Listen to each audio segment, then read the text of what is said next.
Okay, good afternoon, everybody. It's 2:30 on January 28th, 2019, and we're having a Montgomery County Board of Elections meeting at the Gaithersburg office of the Montgomery County Board of Elections.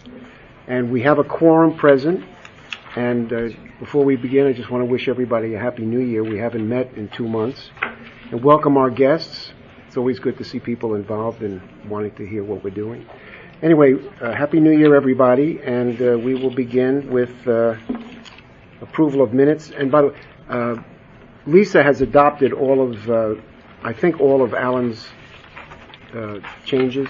Or November 26th. First, we're going to approve the canvas. I was going to say, do we want to go into Board of Canvassers? Yeah, we have canvas. Okay. Absentee 1, 2. All right, so we have to adjourn from the... Mm-hmm. Yeah, I move. All right, we have a motion to adjourn from the Board of Elections meeting. Second. All those in favor? Aye. Aye.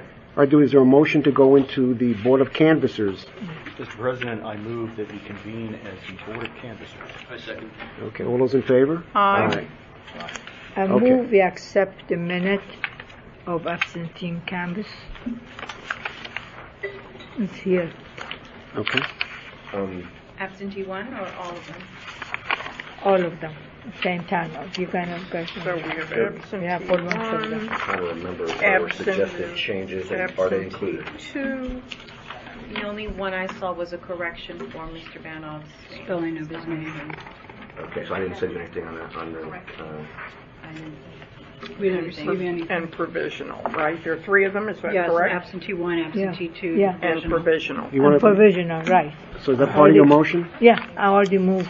All 3? All of them, yes. Is there a second? Alan, you second? Yes. Okay. Any discussion? All those in favor of approving all those minutes, say aye. Aye.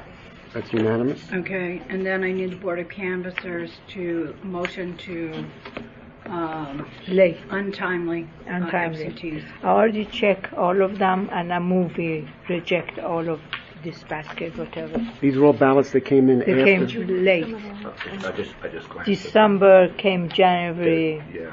That's very late. There's some, but there are also some depressing ones where they're postmarked end of October. Right. And didn't arrive for 6 weeks. Really? Yes. Overseas? In that case. No, yeah, that was overseas you local. you said not all of them were. I didn't see as many as you did. But Majority of them overseas. Few were from Texas. One had a Gaithersburg address. I don't know, sometime. I'm going to ask a question when we get back to the regular board minutes that's related to this, but do we want to include in the minutes the number of untimely ballots, or do we just want to say that we're rejecting the untimely ballots? Because one of the things that I think that the public doesn't realize is that we have way more of these than we would like to. And I'm wondering whether there's any benefit to putting the word out that may, in order to help people to adjust their future behavior to get their stuff in earlier. Okay. I agree with that. Yeah. But anyhow, we're going to Do you reject have any in it. there? No, okay. We are, So just count them up. And 32. these are 32. Okay. untimely, so Okay, I great. move we I'd like reject to all amend that of we these. add the 32 ballots that were had untimely arrival. Second. All those in Is favor? that what you? Yeah, that's fine. That's great. All those in favor? Aye. Aye. No one opposed? Okay. So now we're going to go back to the Board of Elections. Would you correct my Margaret? English? Thank you. 'Margaret, we're going to go back to the Board of Elections? Yes, we Yeah. All right, do we have a motion to adjourn the I Board of move. Canvassers? Second? Second. All those in favor? Aye. All right, so we have to move back into the Board of Elections? Right. Motion? Mr. President, I Move. move that we reconvene as the Montgomery County Board of Elections. Is there a second? All those in favor? Aye. Okay, so we're back as the Board of Elections, Minutes. and we have to approve minutes. November 26th. I move we accept with Are that. we starting with November 26th or with November 6th? Let's start with the earliest. What- Yeah, which start one? with A. November 6th, January. Yeah, here on the agenda. November 6th. Okay, November So, 6th. yeah. Mr. President, I just had a question about, there's a couple of comments near the end about the time of adjournment. Didn't know what people thought about that. On the November 6th minutes? Yeah. Yeah, I can tell you it's not I mean, even correction. it's not even feasible that we adjourned at 3:45. No. you know, The correction is in front of you. What you have in your packet is the time I'm of sorry. the meeting ended, 12:38. Yeah, November. Okay, oh, you've taken care of that, okay. Of the packet in front of that. You're on top of it. Excellent, thank you. I Okay. have a Question? question which is, are Alan's proposed changes on November 6th included in this? Not in your packet.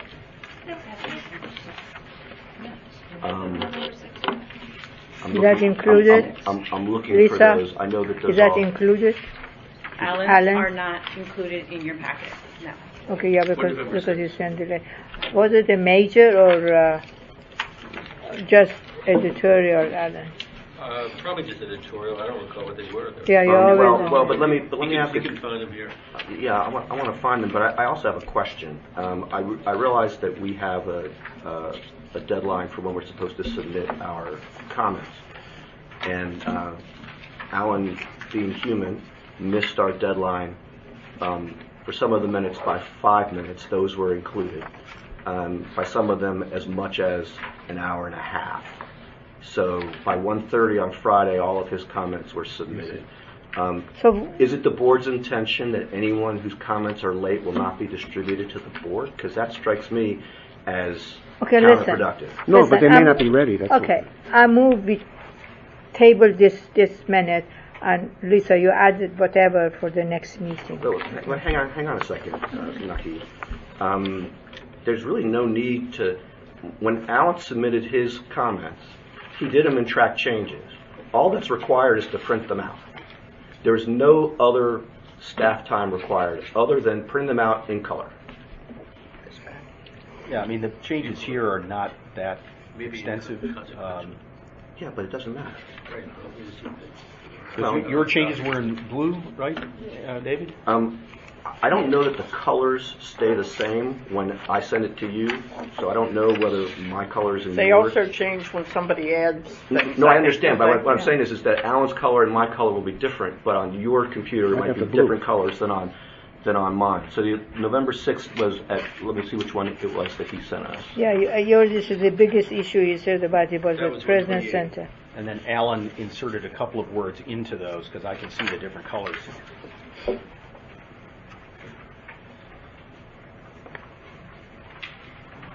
Okay, you don't want us to, No, what I want to do is I want to propose to include Alan's comments in what we approve, along with the change to the Time of adjournment? To the time of adjournment.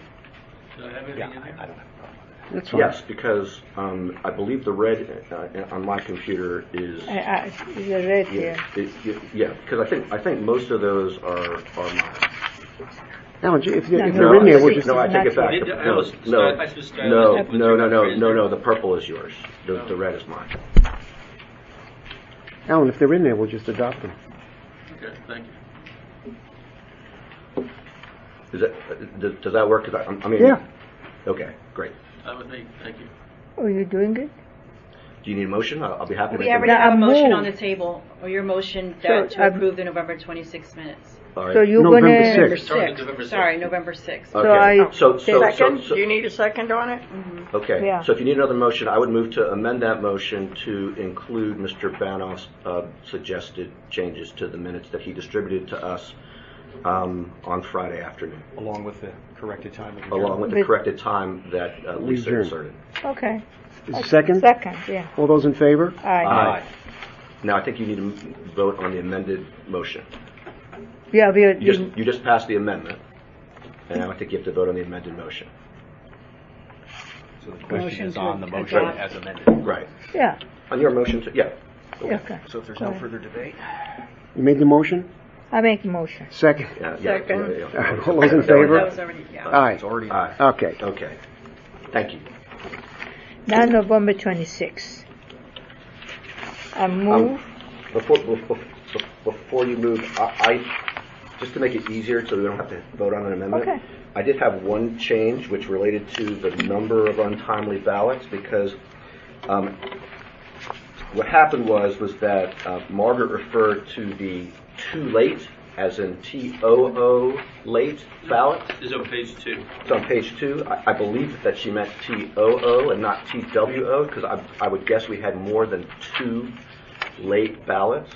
So I took out too late and wrote untimely, and Alan reinserted the word TWO. No. That was wrong. So I'm proposing that we remove Two the is word wrong. TWO and just say untimely. Wait, Alan, can you say that one more time? I was wrong. You said untimely, okay.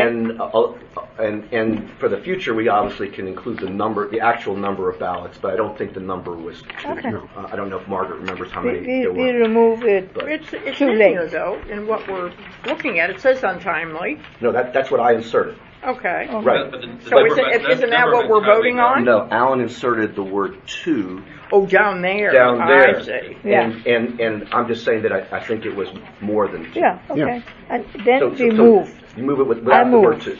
Right. Yeah. I move with the amendment and removing the too late from the minute. Okay, go ahead. Second? All those in favor? Aye. December 14.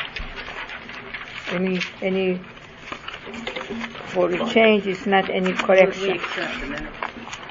It's think no we- No changes correction. were submitted. No changes? Is there a motion to approve? I just made it. Second? Second. All those in favor? Aye. Aye. Okay, January 2nd. That's the emergency teleconference meeting. right. So I move we accept that. As amended. Yes. Yeah. All I did was remove a comma. Is there a second? January. Second. All those in favor? Aye. January 4th, same emergency teleconference meeting. I move we accept the minute. As Second amended. amendment. Second? Second. All those in favor? Aye. Okay, no more minute. Is it more minute? No. Well, we have Huh? Yeah, executive we session do. ones at the end. At the end. Well, we usually do them now. Let's do them now. We do them as that's fine. amended. Well, let's do them now. Okay, let's So again, it's the January 2nd, 2019 and January 4th, 2019, as January amended. 2nd. All right, is there a motion? Okay, I move we accept those. Second? Second. All those in favor? Aye. Aye. That's for both sets. That was Yeah, both sets. right, for both. Okay, I think that's all the minutes. There was a lot. Okay. Yes. I don't think there's any changes to the agenda. Okay. And I don't think we're having an executive session now. No, No. we are not. Do we have any public comments? No, No, no we executive are session. not. No executive session? No. Didn't I think so? Do you want it? No. I thought I you know, did. I know, but he's not here. Kevin's not here, and He's not here. Kevin. No, Kevin is not here. Yeah, I- but no, not for executive session. I think we need to have the conversation, don't you? We only have to talk to him. Are you a little whispering over there? I can't hear you.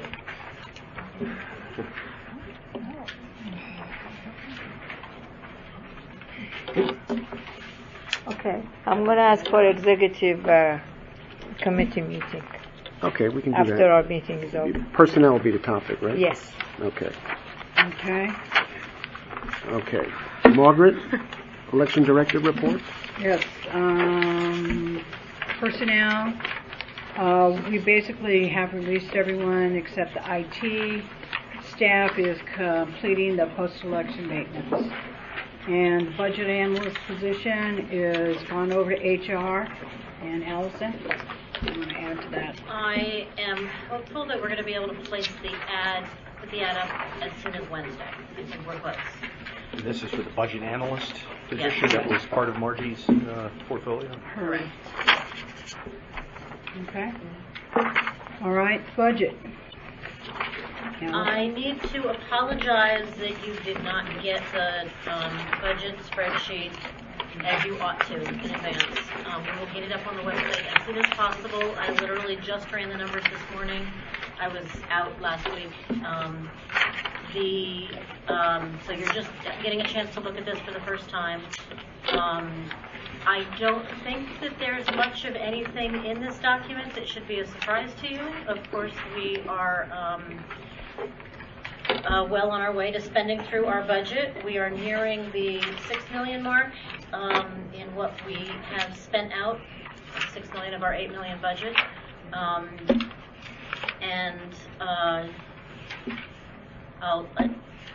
I'll defer to Margaret any for further discussion on the budget. I know the FY19 budget, FY19 savings, the council had made the referral to the full council that that cut not take place.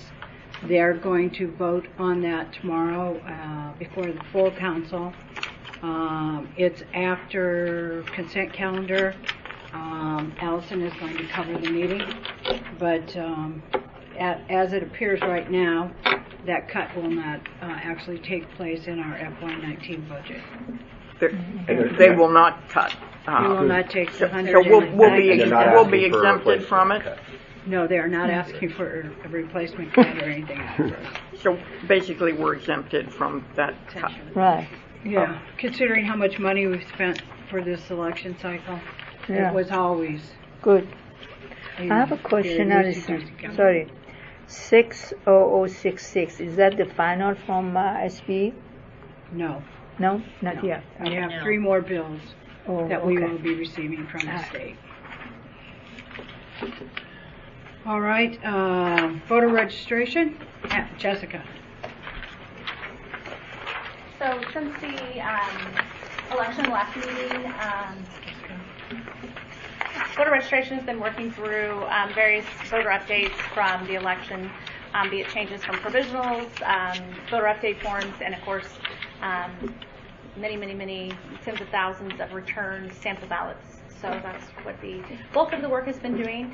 At the end of the year, by December 31st, we're required to process the cancellations of any inactive voter who have failed to vote in 2 federal cycles.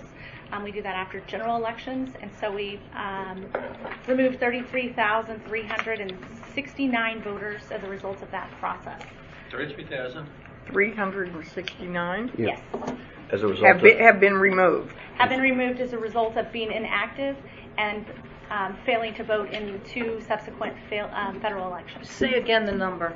33,369. Wow. and when you say For the they've calendar been, year. That's for the That year? would be the for the whole people who year? have been inactive for 2 federal elections. So they did not vote in the presidential election of 16, and they didn't vote, or any other election in that time period, or the 2018 election. That's for the whole year? That's for that period. Oh, that So period. it's really stretches. Okay. And these would be anybody who was made inactive from after the 2014 election Okay. through So- prior to the 2016 election.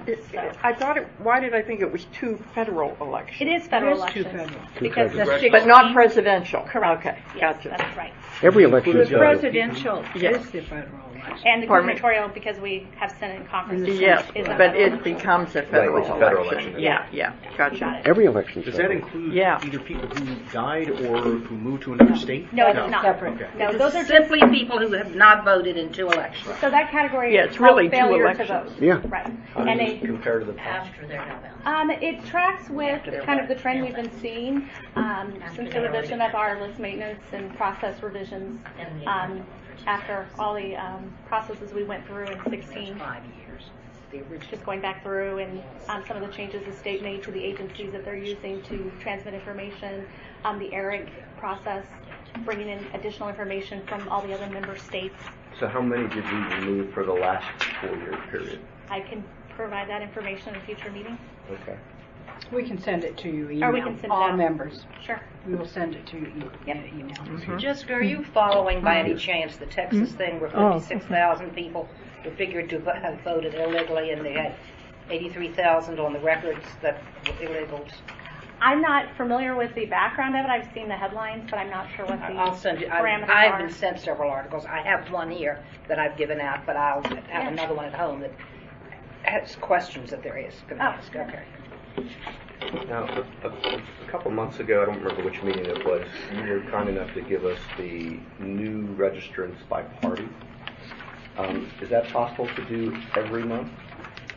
I think we can probably incorporate that into kind of a dashboard, like what we do during the election. Yeah, the And dashboard. we can kind of do that form of, That would be great, and if we can get it on a piece of, and we also have Right. statistics. It is on the monthly stats. I mean, But I can certainly somewhat first Okay. redundant. Yeah, we put those out every month on our website, Okay, but I can certainly send them out to all of you guys when that we would be go post great. it too. Thank you. Just send them the monthly stuff. Yeah, I'll just send the monthly stuff. Will do. Are we following the dead voters? Dead voters.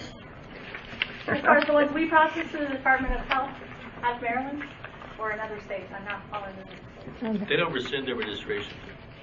They don't call it. Okay. State Board of Elections. All right, State Board of Elections.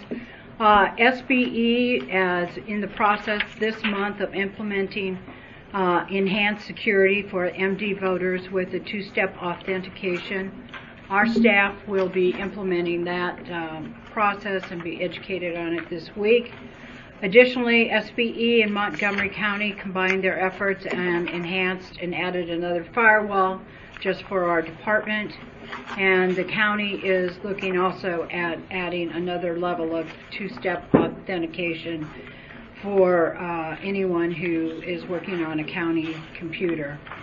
We expect that that is going to be discussed more extensively in the upcoming months, but Excuse me, Margaret, two-step authorization, does that mean security on the person's yeah, it's a personal security? token.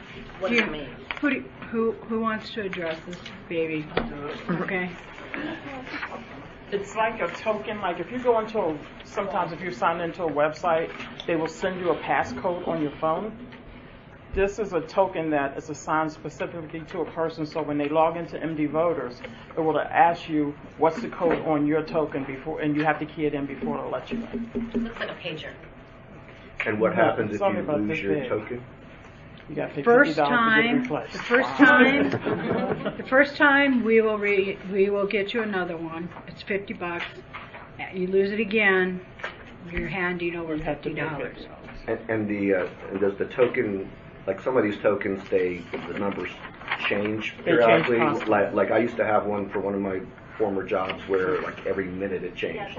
Or I think he told me a minute and a half or something, it changes. Okay, so you actually you have to have the token and be looking at it when Right, you're when signing you in. can't, when you join it. Yes.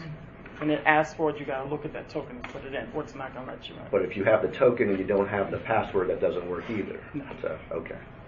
Great, thank you. Thank you, Janet. Okay, candidate filing for 2020 begins February 5th of this year. When is the primary? Do we know? It's the last Tuesday of April so far, unless somebody changes it. I'm going to say April 28th, I think is the right day. April 28th and November 3rd. Those are the key dates in your lives. April 28th and November 3rd? Yes, in 2020. The State Board advised all the election directors that we should expect our new poll books in October of 2019.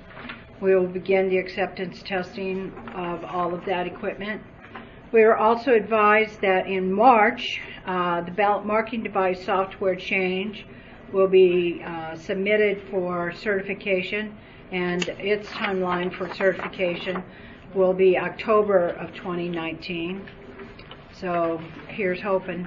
So this then, This is the one with 12 to 14 names This is on the screen for the ballot marking so device. is there a presumption then that these will be available for use for early voting? There was a phrase that a good nun that I went to school with used to say. It was from your mouth to God's ear. Yes. I was just So I would say that's the goal. I would hope that that would happen, but it all depends on the software. The other thing is that obviously our concern will be the number of candidates there are for the respective national committee. the conventions.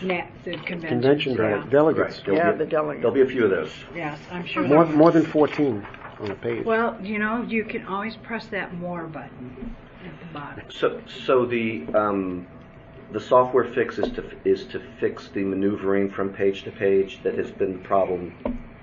Well, you know. the problem is there are not enough candidates appearing on that first page. So, which is so for instance, what triggered it was the congressional race Congressional District 8, and certain candidates appeared on the second page, and the person who threatened the state was the judge in Anne Arundel Right. County, Right. and she didn't want her name to appear on the second page. Right, but she didn't want her name to appear on the second page because when you went back, it didn't necessarily take you back to the place that it should take you back to. Are they fixing that problem? Well, they're supposed to. Okay. Yeah, that was From what, Right, that's From the what tog- I hear, the fix toggle is much issue. too strong a word. Okay, fix may be too strong a word, but I guess what I'm asking is whether that is the goal of this particular software update. Only I 14. realize, Margaret, that you Doesn't cannot fix it. It helps it. promise the result. That's right. And The company will tell you that if you, the company has a different spin on this, so I'm just going to leave it at that. Right, they blame the I'm voters. not going to defend them Right. either. Right, but the state concluded the reason why we had all those paper ballots for early voting, which we've never had to do before, was because they concluded that toggling was unfair, or at least not usable for us, too much legal risk, whatever it was. They made a conclusion not to do it, and this is designed to address that issue. Correct. Yeah, they better get their act together, because at least on the Democratic side, you're going to have, I don't know how many delegates you have per district, but they're going to have 4 or 5 pages of delegate candidates. Maybe Well, 4 minimum. men and 4 Right, women. and usually 4 men and 4 women? Usually the Democrats have about twice as many convention delegates as the Republicans do. Yeah. And they're expecting 20 So- Democratic Very candidates. many. Yeah. But But they might was not the fix all, that they promised? you to Yeah, do but by the 16, time, I guess, but right? a lot of them Yes, can't get that's off the correct. ballot. Well, you're right. why I say They could fix still is be on the ballot. They're addressing Okay. the problem and hoping it's better. Wait and see, I Then guess. New political party? there's a new political party. It's Bread and Roses. Has been approved. I know Is there nothing. more than one person Better in than it? Gun and I don't Roses. know. Can I- you start a Depends on political whether you're a party? music fan. How do you If start you one? you petition, you do a petition, and then the petitions come here, and we sign off on them. And Don't they need a number of votes statewide to get yes, on the they ballot? do. And they No, had a, not for a new political party. I The thought- number of votes will be at the next election. to stay on. To And stay. how many people do you need? Can I come in and start a new party if I chose? I mean, do you need more than Yeah. one person to sign the petition? To Oh sign yes, it? considerably. Yeah, Is it's it a fairly 7? low threshold though. Yeah, it's like 1,000. I think it was 12,000 Oh. statewide. I think Okay. our part of it was like, didn't get out of 1,000 range that we had to go through. But it was fairly low. This is a woman that started it in the 20s. This is a man, I understand, in Maryland that started it. Well, he was a Senate candidate, I believe, wasn't it? I believe he is. Yeah. Was. I'm Yeah. sorry. Okay, manual tabulation. As part of the new process, the state selects for the local boards of election specific precincts and X amount of absentee ballots and X amount of early voting ballots, and we have to hand tabulate them. And we have to coordinate this with the state because they will also be here. So on February 4th at 10 a.m., we will begin the process of doing that manual tabulation. We did mail the notice to the Republican and Democratic chairs, and it was posted on Friday when we sent out the packet. I'm sorry, I don't have that date. It's going to be downstairs? Yeah, it'll be downstairs. So, Do we have to be here? no, you do not have to be here, just the state and us, obviously. No board members at all. You're not required to be here. You are certainly welcome to attend, just as the public is welcome to attend. But no, it's not that bad. How long do you anticipate it's going to take? I'm hoping we will be done by 5, 6 o'clock that evening. One day? Yes. Yeah, so We're going to work hard for that. How many precincts is it? Just one precinct, one office. So it's comptroller, 2 precincts, 1 early. 2 precincts. 1 early voting and absentee Oh, for that- but okay. it's small. It's like a 20 Okay, people but kind it's of the Franco and Yeah. the lady, Fucan. Fucan. Yeah, Anjali. only that race, not the whole, That's correct. okay. And do you have to come in within a certain percentage, or do you have to come in on target? Everybody's been coming in on target, so I would imagine so will we. And Montgomery County was randomly selected along with 3 other counties, did you say? No, every county every county. does this. Every county. Every county picks 2 precincts. No, we don't pick anything. The state does all the picking. All right. Board attorney report. He sent you an email, and that's about it. Old business. We had a meeting with Tacoma Park regarding the November 3rd, 2020 election, and they are legally allowed to hold their election with the county and state, federal, on November 3rd. Our meeting, we just started talking through the parameters of all of the different types of issues that we face. Tacoma Park has a little bit different voter registration database.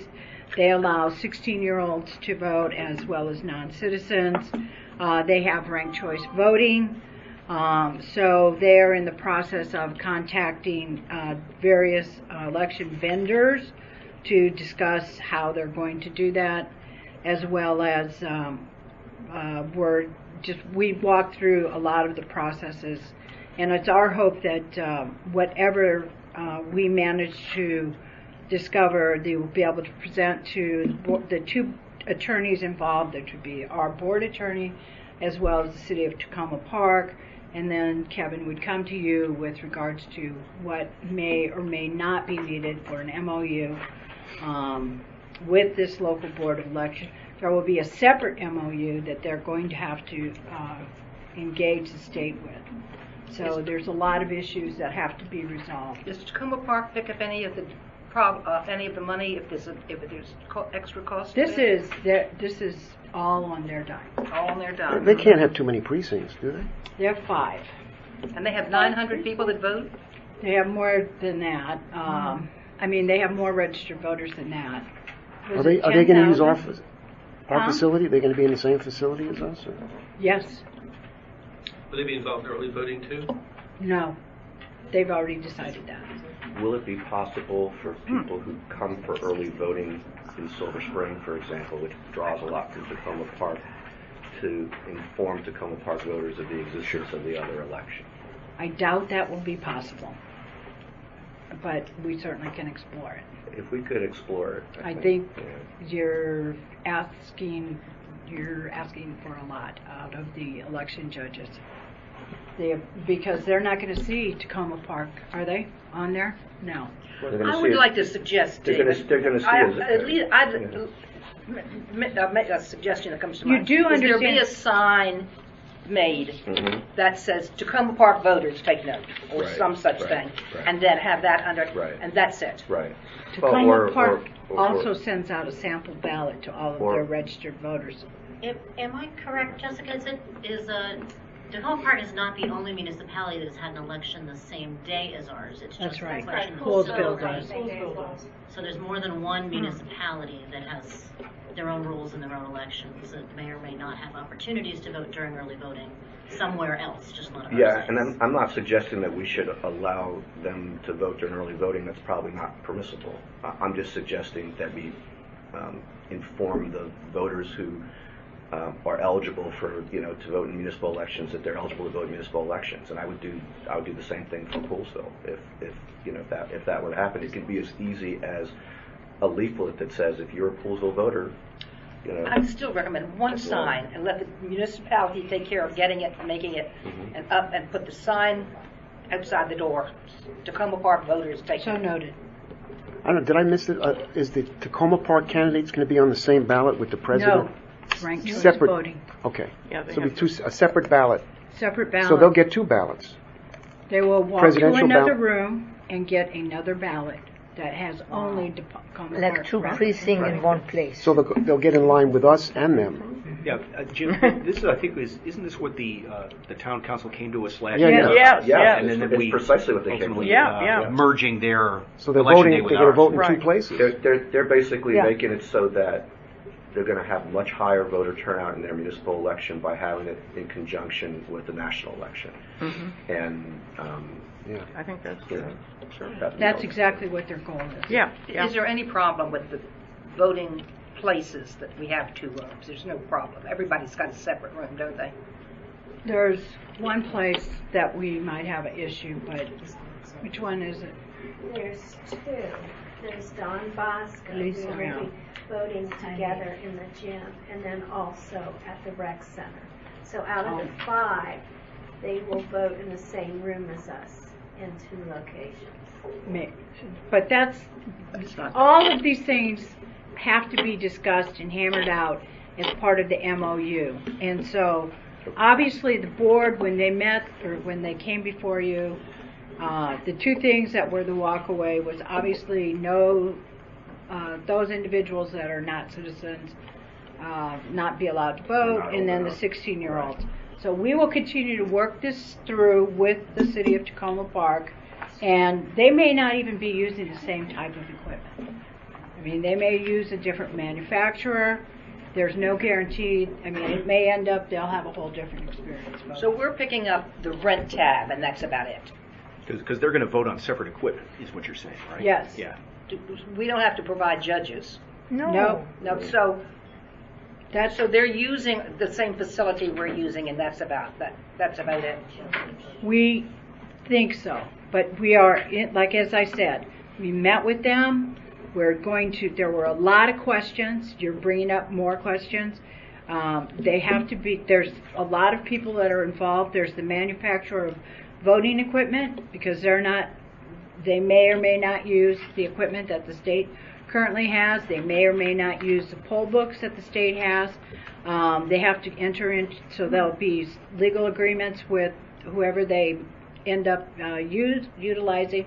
They have to get the database of the city of Tacoma Park from the state board, one way or the other, whether they use our poll books or their different manufacturer. And then they're going to have to add in these individuals that are not participants, that are not allowed to participate in a federal election. There's no way that can bleed into our poll books. No. Are they doing it by hand now? Pardon? Are they doing it by hand now, or do they have poll books now? They have poll books. They use our poll books because they generally have held the election in the off year. So generally speaking, the city of Gaithersburg, city of Rockville, and Tacoma Park normally have it this odd year, November. Okay, let's see. Okay. David asked to address the problems at the early voting centers. Mike's here too, but candidates and campaign workers' behavior towards county employees was not respectful. There were attempts to acquire or borrow furniture from the various centers. There was liability. Political paraphernalia was not permitted at Gaithersburg or St. Catharines.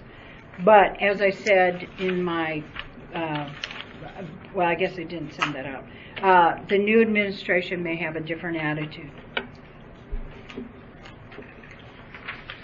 So, when you say that there was bad behavior, how many people are we talking about? You got this. There were generally 2 or 3 at each site who were arguing about where the material could be. At all 11 sites? No. It wasn't at all 11. There were several sites, and demanding to have the facility staff make places available or sites available in the facilities, take charge of the materials, a number of different issues at each one. But the bottom line was they're making demands on county employees to deal with it, and that we're concerned about liability issues of what happens if somebody disturbs a candidate's material. Whose fault is it? Should our security have been guarding it? What was the county's responsibilities with that material? I mean, we tried to make it pretty clear you're doing this at your own risk, right. But as an attorney, Mr. Naaman, you know that that line never flies. Well, I mean, no, you say I you don't say agree it to with say it, but Yeah. Well, it when doesn't gets deter down to someone it, from it making a doesn't- claim. right. Yeah. Is this something different than No. what we did in the past? That was my question. In the past, have we, we're talking about candidates leaving their stuff at the polls. Inside. I would- And in the past, have we ever done this? This, Yes. let me Yes. Yes. point out that it was not included as the requirements for the MOU in 2010 when it first was implemented, when early voting was first implemented. And Mr. Leggett, by decree, because he's the guy in charge, basically said to allow, he notified all of the principals at the various rec centers, then it was only 5, that the candidates would be allowed to place their paraphernalia, but not a lot of it, at each of the, it could be stored overnight. And For the then- 5 nights? For the 5 nights. for the 5 That nights, was they, the number of nights. the first night, and then of course it had to go, Yeah, and then afterwards, what was granted as a generous step of the county executive was assumed to be an entitlement. And so one of the things that we're going to have to do is ask the current administration if they want to, allow the storage as part of the MOU, because that was the question that was asked at the last meeting, was could it be included in the MOU? And so we'll add it in and let the county attorney. So the MOU is between the county and us. Yes. Well, I would like to So, ask this question because I'm picturing a nightmare. Let's take the Democrat convention people. In early voting, in a primary, I could picture 15 card tables, 20 card tables, and information, and somehow it's going to take an extra place, and I somehow find that not something that we should be responsible for or even have to think about. I mean, what precipitated the whole discussion was the question that came up, I think, this year, really. Well, why can't people do it at Boar Park, but we let them do it here? And then finding out the reason that Boar Park wasn't letting folks do it, followed by the issue of people trying to prevail upon the county staff. And when I talked to Mr. Firestein about that, we agreed that, yeah, it's too late to do anything for this year, but that we wouldn't, that administration recommended it not be done in the future. And I'll be honest with all of you, that's what I'm going to recommend. That material is the responsibility of the folks. They need to plan for it. People were leaving stuff outside from the tables, taking them and putting them in places that presented other liabilities for us. Because they put it someplace, somebody trips over it, we're not going to be able to say that wasn't our table. It happened in our property, and nobody took the steps to put it out of harm's way. Did they leave it afterwards too? Right, and then it would leave it afterwards. I may be confused in my memory of this, but going back, the issue was first raised as a problem at Boar Park. Everybody else was fine with it, but and at that time we were able to go to the I'm then not mayor. sure I characterize it as the mayor fine, but and because they came under a different auspices there with the city of Gaithersburg, and we were able to work it out. And what we worked it out for, and what I think had existed at that time, was that it was a table for the Democrats, a table for the Republicans, and their box of information or whatever. Just two. It was not individual candidates. That's what I'm envisioning. Back then that I'm aware of, and as a result, there never was an issue. So I don't know if that, comes into play in this in any way. Well, But I mean, the last even the election- parties were not diligent or consistent in what they were doing. And I think never heard that there was a problem. Our view was, we're not sure we want to be the ones that are going to say, well, the parties can do it, but the individuals can't. We weren't prepared to make that distinction. In the last early election, EOB, they had individual candidate table.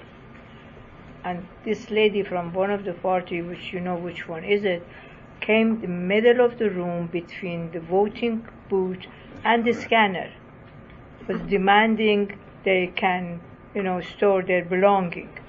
The last night, like 8:30, which we were in the hallway trying to push people, go vote, and this lady was standing there, want to know where to store their table. I said, the election is over. Get over with it. Leave us alone.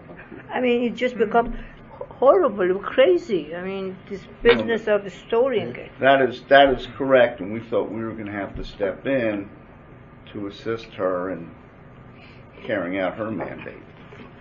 Dave? I'm sorry, to assist who? Naheed. Oh, okay. Well, You didn't help me. I mean, we told the lady just do whatever you wanted. She said, I will call Mr. Subban. I said, go call Mr. Subban. You were in your office. Okay, anyway. No, Anyhow. that is absolutely Okay. inaccurate, and you are not going to sit here It is accurate, and tell sir. me inaccuracy. 8:30, I was there. All right? Let's speak freely on this for a minute. Just on behalf of our center managers at the sites, I don't care, and I don't think they care, whether campaigns are allowed to store materials. But whatever the rules are, they really need to be decided upon in advance. yes. Sure. And somebody other than our center managers, either somebody other than our center managers needs to be there to resolve issues, Right. or our center managers need to actually be tasked with the responsibility, which I don't think they want. But that's it. Everything's fine as long as everything's fine. When it's not fine, then it's our center managers who are being asked to referee a situation that makes them very uncomfortable and they shouldn't have. And I have another I question. would agree with that. I have another question. Is this storage inside the voting place? No. The voting room? No. It No, cannot that's be in the voting okay. room. So the place has to find somehow that you have to find another place to put card tables Correct. and boxes. Whether it's another room, a closet, Big on jump. an EOB, there's plenty of room off to the In the side. Civic Center, there's a voting dock out back. We used to put the stuff back in the voting dock outside of the voting room. Right. There's no issue that there's no question that there are issues that arise, as there are issues that arise with electioneering in lots of different respects. But electioneering is a constitutionally protected right.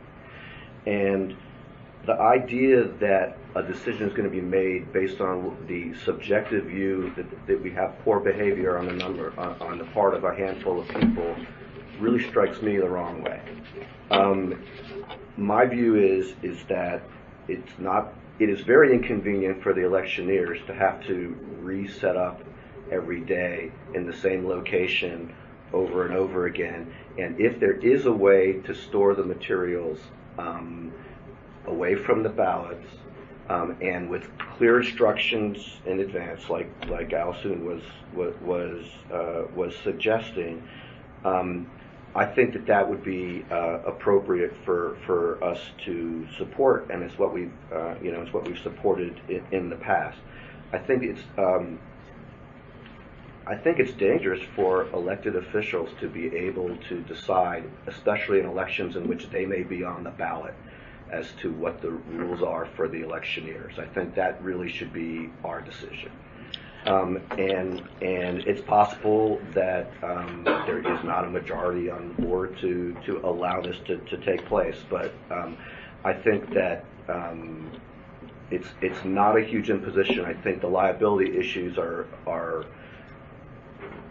much less risky than what is being described here. The chances of there being litigation over these things, and I think you tell the people who are storing things that very much make it very clear up front that it's that we're not providing any security for their stuff.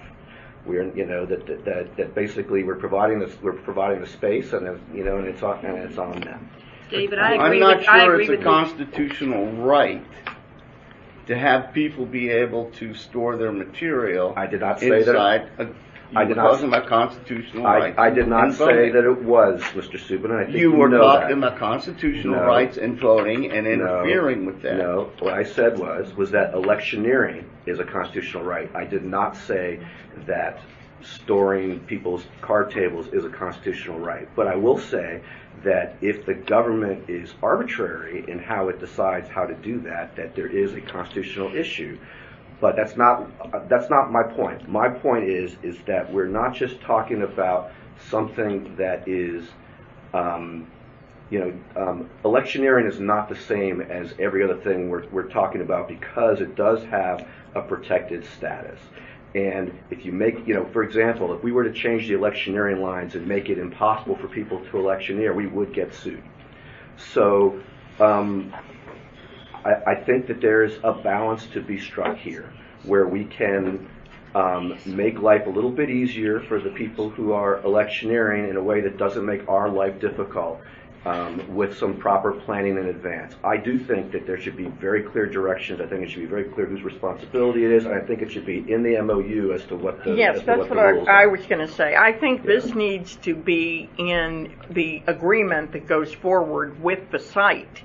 That and what we might run into some difficulty in places that.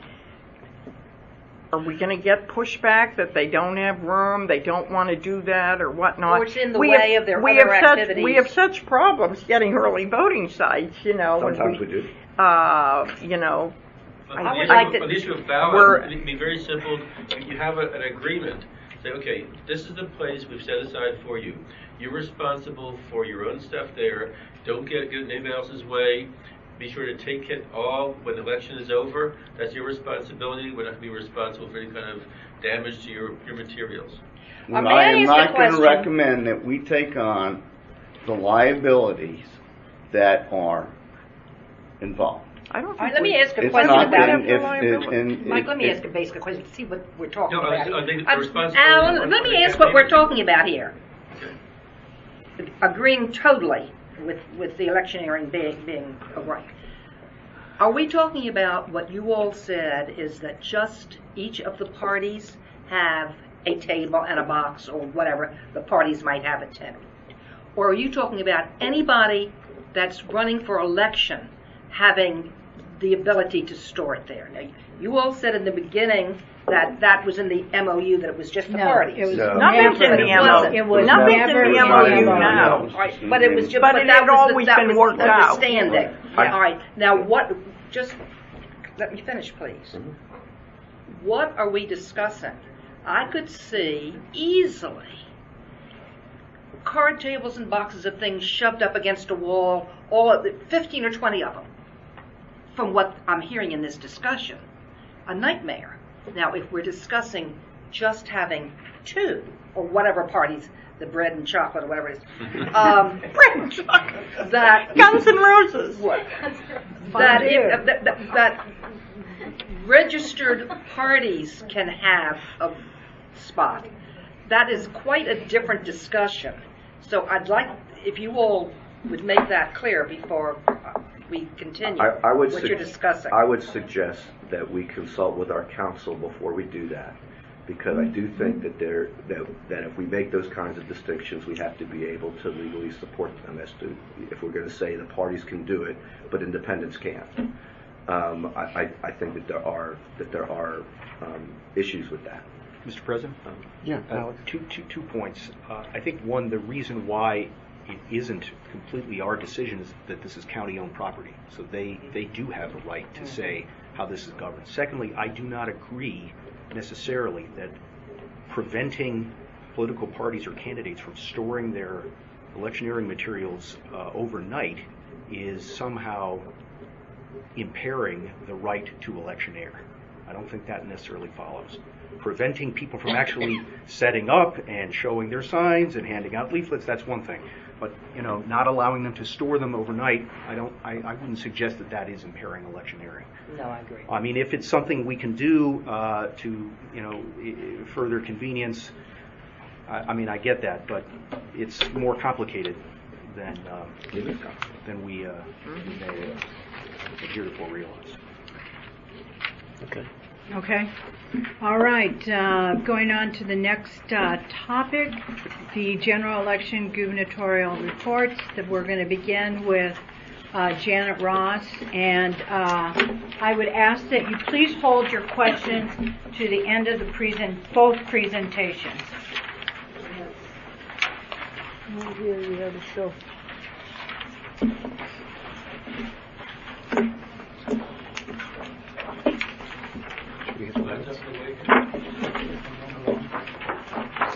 Janet, you want the lights off? Well, she'll get them. Yeah, real Oh. questions. We're Once you, Oh, I'm not going to be able to see. Just a little bit. Okay, how about I'll back up over here. Your head is just. I'm sorry? You're like bumper cars. Yeah, bumper cars, yeah. Thanks, Eric. I would have never reached that high.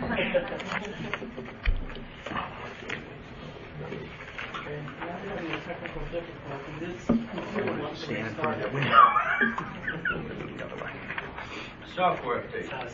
That's what it's trying to do. It won't let me end it. What a mess. I told you 1 o'clock. I have 33 minutes. Mine's probably taking 10, so I'm good. As long as we don't interrupt you with questions. Right.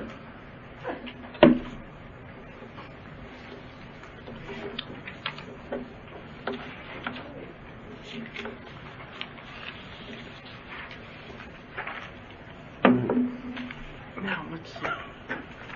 That spits, right?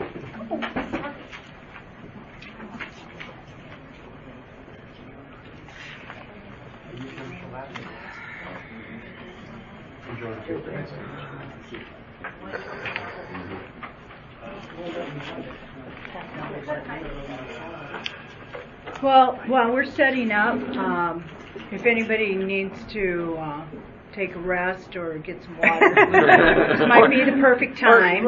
Clean up the spilled water. Jay, can you delay that through Eric's We too, off the or record you want now? me to have Jerry see if you can get I'm another one gonna, prepped for Jessica Eric? went to get me another laptop. No, we're still on. So, can I get a motion to recess for 2 minutes? Sure. I'll move. Second. All those in favor? Aye. We're in recess. We're back in? Yeah. Okay.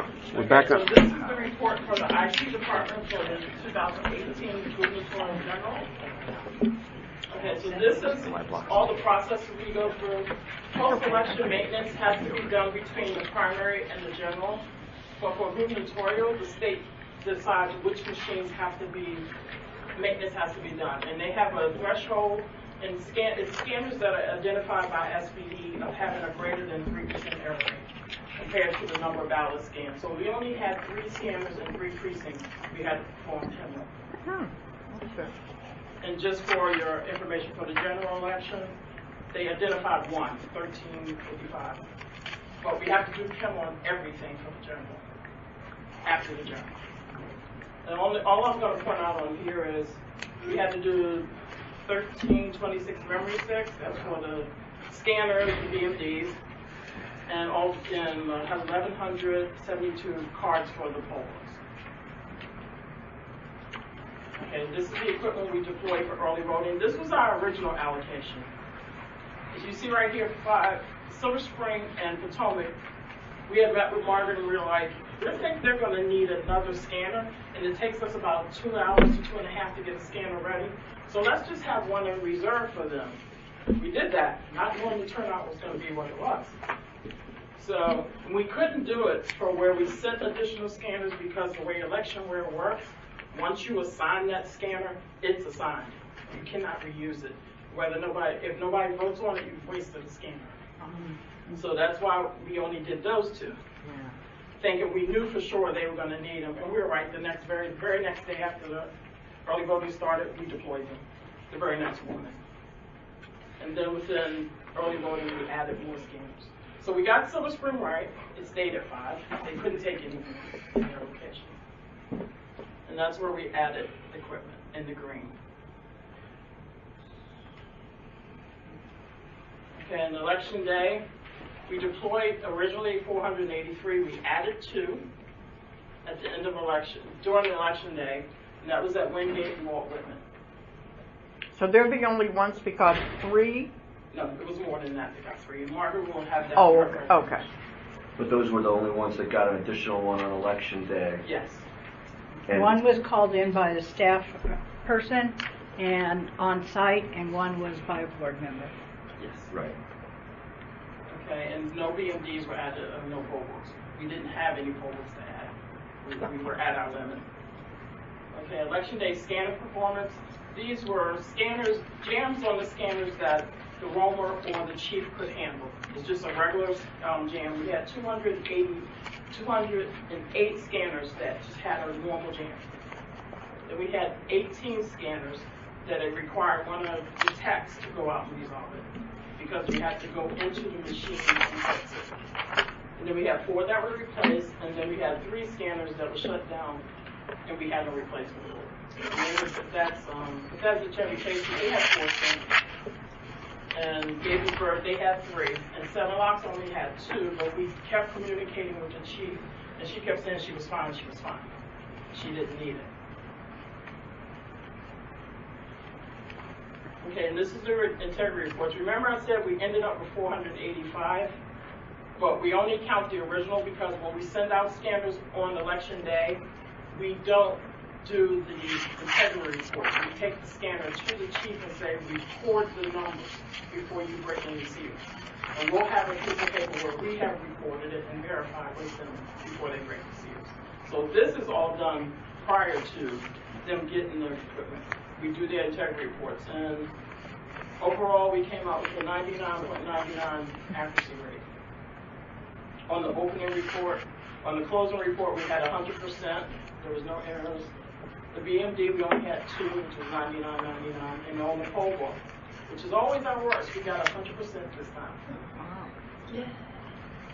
And then this is just a regional upload site and how many polling sites go there to bring their results.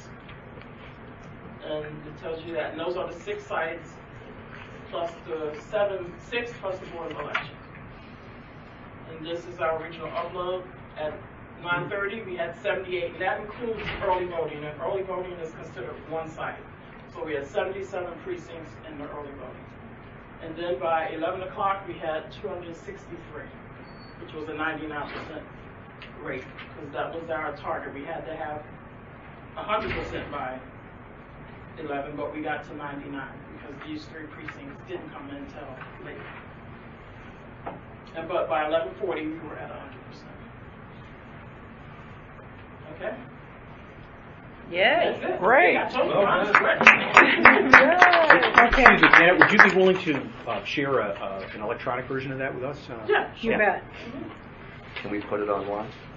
Yeah, we will We will after after this this. meeting.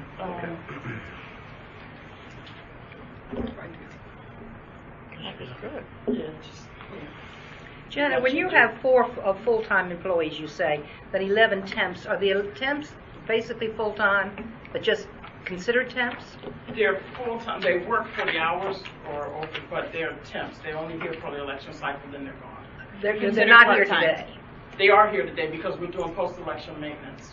Oh, We have okay. to touch every piece of equipment after the general election. So that's every scanner, every BMD, every poll.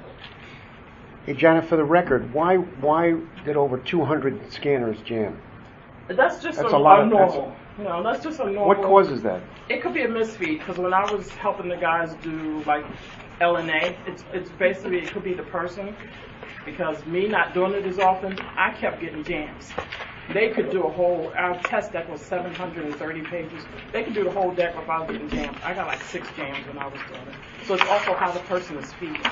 The other thing, Jim, is that afterwards, because ES&S sells their product to a lot of jurisdictions along the eastern seaboard, and we all were having that rain. And ES&S publicly stated that the humidity could also cause some problems with the scanning. And then if a ballot got wet, which it did in certain instances, the paper might tear, and then it causes a jam. Okay. Again, if you could wait and ask questions until Eric has completed his presentation. That'd be great, because apparently I have 18 minutes and 30 seconds until a doomsday device initiates, so that'll keep me short. All right, so I'm going to talk about Election Day turnout and our wait times from this election.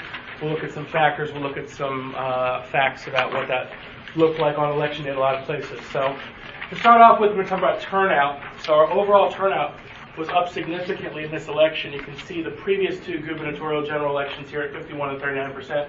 We jumped up to 63% there, which is more than 410,000 voters. And a lot of these voters were using options before Election Day to vote this election. In 2014, only about 20%, or 1 in 5 voters, was going out and using absentee or early voting. For the 2018 general, we had 37% of our voters that voted prior to Election Day through one of those methods. That was about 28% of them used early voting, and 9% used vote by mail. And these are of the voters that actually voted during this election cycle. We even had 9 precincts that had the majority of their voters vote before Election Day through one of those methods as well. This is our early voting turnout map, so we can get a sense, and I think you guys have a handout of this. It might be a little easier to see. You can see that there are concentrations in and around our early voting centers where more voters were using early voting. Silver Spring, Praisler, Potomac, Damascus. A lot of the voters in those areas, 30-35% in the surrounding precincts, were going out and voting at the early voting centers. You can see that places where they were a little further away from an early voting center, maybe in some areas here, up in northern Gaithersburg and Clarksburg, Poolsville, obviously, they weren't using early voting quite as often. When we were preparing for the election to set the equipment, we utilized MIT's voting technology project. They have a line optimization tool that helps us determine the equipment based on the expected voter turnout and the State Board of Elections recommendations. There's a number of factors that go into that, what the expected Election Day turnout is going to be, what percentage of elderly voters might be in a precinct, what percentage of Section 203 population would be in a precinct, so those that have language needs, and some other individual factors as well. Our scanner allocations, we used pretty much all of the scanners that we had. As Janet mentioned, we used some extra ones during early voting, so they were all pretty much all deployed. Most locations had 2 scanners, 88% of them, and there were a few locations where there were a very small number of voters, 4% had 1 scanner, and 8% had 3 or 4 scanners. And there were 2 polling places that had a scanner added on Election Day as well due to malfunctions or need. Now looking at our wait times for the 2018 general, we have information that we got from wait time cards that were sent back to us by the precincts. We did a survey of chief judges and we asked them about wait times and equipment allocations. And when we're talking about wait times here, we're talking about waiting at all of the stations. Traditionally, wait times you talk only about the check-in line. But with this particular election, we thought it was more appropriate to look at how long people waited to check in, to get a ballot, to get a voting booth, to get to a scanner.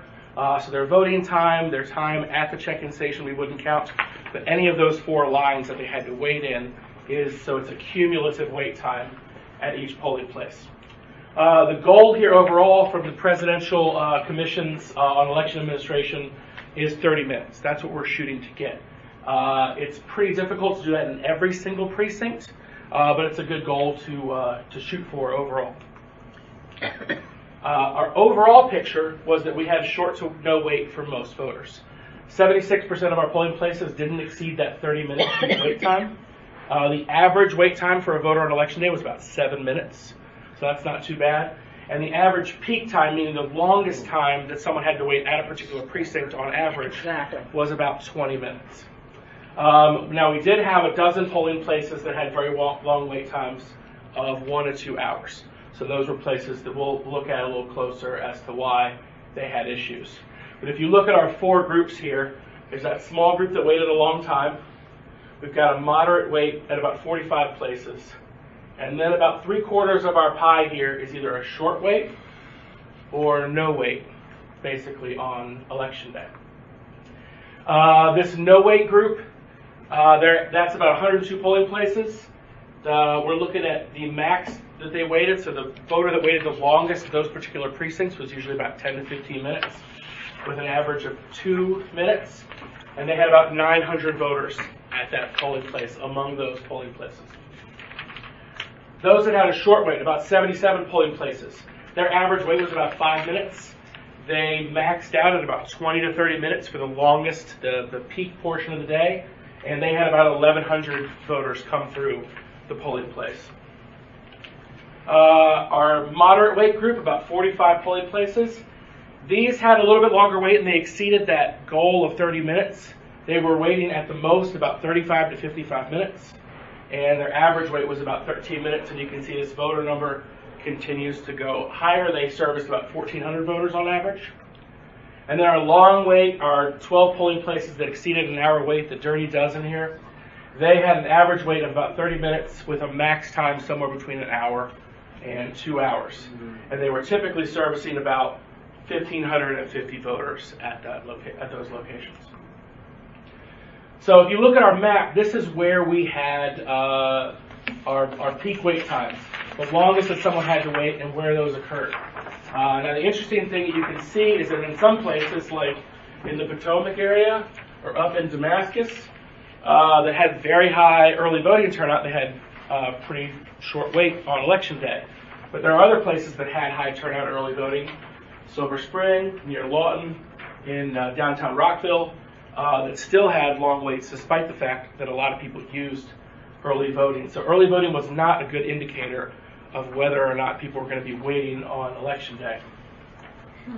We do have a number of factors that went into what caused people to wait. The 3-card ballot was probably our biggest challenge. We had a longer ballot that puts extra pressure on workers and equipment.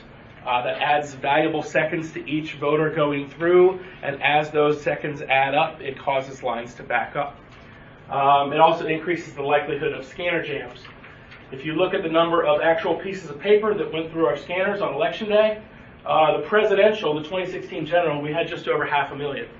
In this past election, we had over 750,000 pieces of paper. So that's 250,000 more pieces of paper that people have to put through that takes valuable seconds, and it's also a lot more paper that causes debris, that can cause jams and create problems. We did ask the chief judges about scanning and scanners and voting booths. The number one thing they said they wanted more of was voting booths. About 72% of chiefs said they would have liked to have more booths. About 44% said they would have liked to have had an additional scanner. Sometimes that was because they felt they didn't have enough to start with, and sometimes it was just because they had problems, jams, failures, things like that on election day. We'll point out, though, that we did meet and often exceed the state requirements for those items at the polling places, and that they didn't think that poll books were something they needed more of. They felt like they had enough poll books on election day. For equipment breakdowns, we did have scanner jams and errors. We didn't really have backup scanners available, certainly not to put in widespread use or significant use. We did have some 10-minute warning. That was considerably short of 18 minutes there. Yeah. All right. We did have a humid day, which doesn't help with jams. That causes more jams to occur. We thought that some of the understanding of the chief judges of how the bypass procedure works could be improved so that that process can go a little smoother. And we could have improved our response time to some of these problems, but again, when you don't have scanners to send out, and as Janet mentioned, they take 2 or 3 hours to set up in the first place, it's tough to respond quickly. Slow processing at the scanning units. There were frequent corrections that voters had, so when you had a lot of these lines and you had voters that didn't see the ovals correctly, or they didn't mean to put a blank page and they got a fail-safe message when they tried to put the ballot in. That meant a trip back to the voting booths, which were crowded already, and then a trip back to the scanners again. So those kind of things added to that length of line. And we talked about the fact that scanner judge instructions sometimes were too slow or unnecessary that could have just sped along that process at the scanner. We did have a larger voter turnout and heavier peaks. So in our long group, you can see definitely more voters. These were larger precincts that tended to have these longer waits. And we had really heavier peaks when that would happen. When early voting increases in use, a lot of times what you get is a little more erratic behavior on election day. It makes it less predictable, and this is something that Charles Stewart at MIT has talked about. He's an expert on election lines, said that voting predictions are going to get harder because now it's not just will I vote or not, it's how am I going to vote in this process. We did look at election worker staffing, and that it was a little flat. The no-wait group had 11 workers, and the long group had just over 12 workers, so a little bit increase in some of those larger groups. The long and the moderate groups might have helped with the lines. Size of the polling place, about 20% of the chief judges reporting needing a little more room at their location, although it's not always an option that we have available. Voting behavior, again, the arrival patterns of voters are getting harder to predict, and factors like weather and voter excitement can impact the timing of when voters arrive at polling places. And then a couple of non-factors. As I mentioned before, early voting didn't seem to have a significant impact on whether or not election day lines were long, and poll books did seem to be sufficient at polling places. So looking at our long wait group, these are our dirty dozen here. These are the 12 that had really long wait times. And you can see as I go through some of the factors here that they're going to change for different locations. A few had more than 150 provisional ballots, which can slow things down. Some of these are very large. They had more than 4,000 registered voters. Riderwood Village had over 75% of their voters going out on election day, which was much higher than most polling places. These four here had voter-to-worker ratios of 150 or more, usually about 100 to 1 is a good ratio. We had significant or repeated equipment malfunctions in these 5 locations. We had a need reported for additional scanners in these locations. Late in the day surges at a few places, and early in the day surges at a few places. We do have some detailed data sheets that perhaps if you guys have questions about, we can talk about that at the end. That gives you kind of some details on each precinct and when the last voter checked out, how long their wait was, and some information on that. So a few staff recommendations. Here, these are some ideas about how to solve these problems, and I think I should point out that there's not really like a silver bullet here. There's not one thing. It may be great if there was, and you could just say, oh, if we fix that one thing, then this won't be a problem ever again. But there tend to be little things in each area, little incremental changes and improvements that can help with the process. So additional scanners. I know that if we had more scanners in some of these locations, that would have helped with the line at the scanner, which would have reduced your overall wait time. And we do need some in reserve in case of malfunctions. Additional voting booths. We could probably add some more voting booths or do some quality control on our existing ones.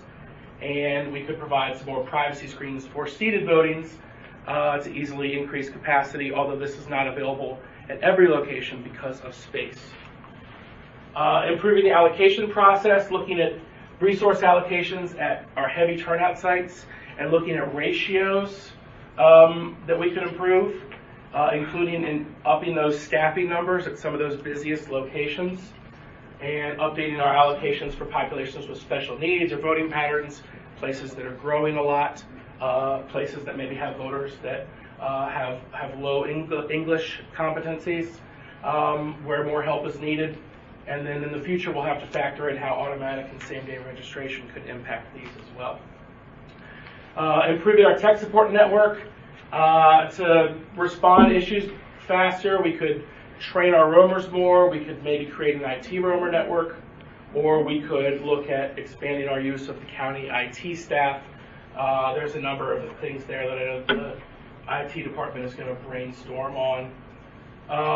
Examining our voting rooms, we don't necessarily have a ton of better facilities that we're just not using for some reason. So looking at how we can maybe look at alternatives to layouts, checking in voters in a hallway, using a second room at some locations are options that we could look at. Improving our signage, reducing our election worker traffic and duties by having signs that help people go through the polling place more easily, including using numbers on those signs, especially since numbers don't have a linguistic barrier.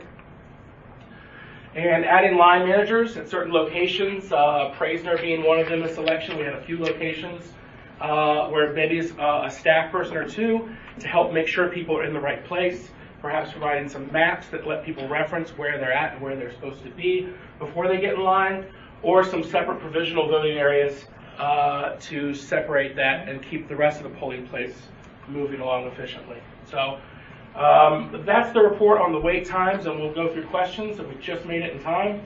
I did want to thank a bunch of the staff members for all contributing a lot of aid. This was a team effort, and especially Louise Warner made these wonderful maps that you guys are seeing. She happens to be my office mate, so it's really nice that I can get some assistance from her on creating some of these things. So That's terrific. Excellent. Thank you. That's good, thank you. Eric, can you go back to the dirty dozen and the different factors that you went through when you said each one had... for the next 90 seconds. Yes, I understand. That's why I'm asking you to do it. Because you have a number of them that have multiple factors. Yes. So, Yeah. Praisner, for example, is on the more than 150 provisionals. It's also more than... Can you slow down, please? Oh, yeah. Let's go back. So, Praisner has more than 4,000 registered voters. It also is an early voting site. Yes. Keep going. It's also... It also had equipment malfunctions. Mhm. It also only had 2 scanners. Yeah. And now hold on. Now, is Praisner not reported as because my understanding is that the judge at Praisner asked for an additional scanner.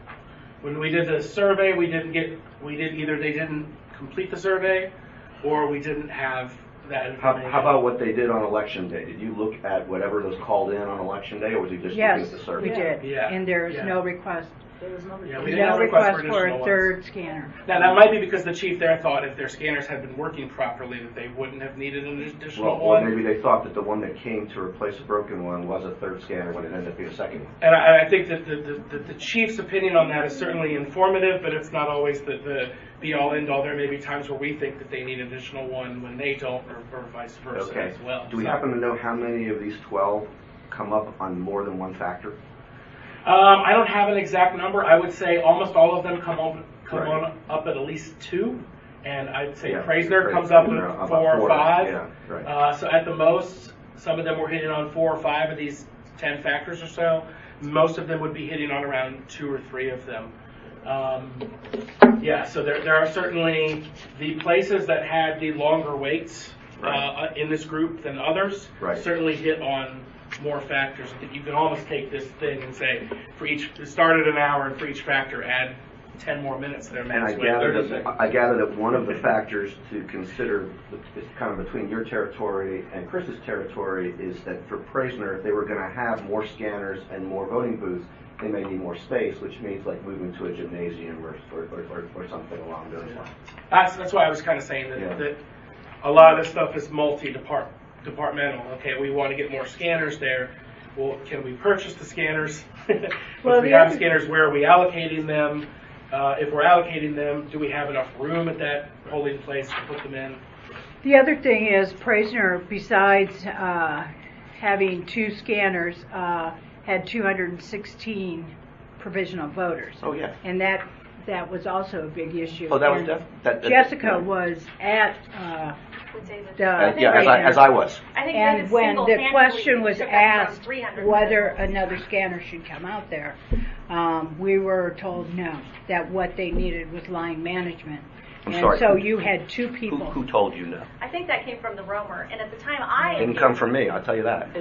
Kevin, Yeah. I was actually on my way to prepare the scanner for 523. Kevin stopped me and said, because he begged me to do it, we kept one for 523.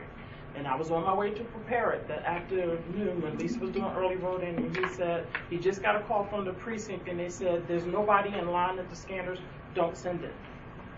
Kevin got the call.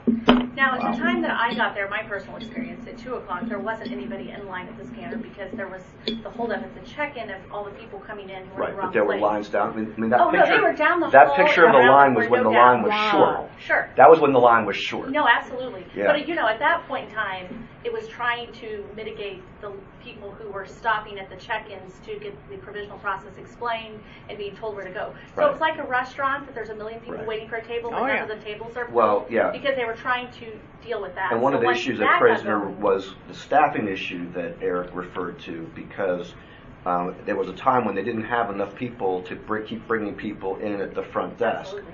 I mean, at the check-in table, which would have gotten people at least out of the hallway. Right. And I know you and Alan both came out and worked very hard at trying to Yeah. help get some of those things moving. And I worked with the breeder, the state breeder as well, to kind of start forming some lines. And then you were doing a great job of answering those questions before they interrupted that greeter to get in the door. And then that's when I think the lines started to grow inside the polling place once those Because they had to be started to so- work. yeah. But they dedicated so much workforce to the provisional table that they were being pulled off of those other stations to man. That was definitely a big factor, They had but like it a wasn't the theater only style one. seating. I've never seen anything like it. Yeah. Prescott also had a kind of unique situation. Most places grew significantly for early voting this election. Prescott actually had a smaller portion of their voters use early voting for this past election. And I don't know why that was in particular, but they had about 500 fewer people use early voting than had in the 2014 election. So it's tough to anticipate that kind of change, and what the reason for that change is really hard to say. In comparison to the 2016 election. Yeah, yeah. And quite honestly, if you want to, I mean, when we were going through the allocation of the scanners, the state board and I did talk about utilizing 3 scanners at Praisner. And when we saw the number of early voters that had participated in 2016, we even though that's a high number of voters in that specific precinct, we believed that it would go with that continued trend. And so we felt that, or I felt, and I'm just going to say it was me, felt that 2 scanners would be sufficient. We did distribute there were a lot of precincts that had 3 scanners, but based on the previous actual voting experience at Praisner, we decided to have 2. I decided to have 2. So the ones that had 3, can we get a list of those precincts?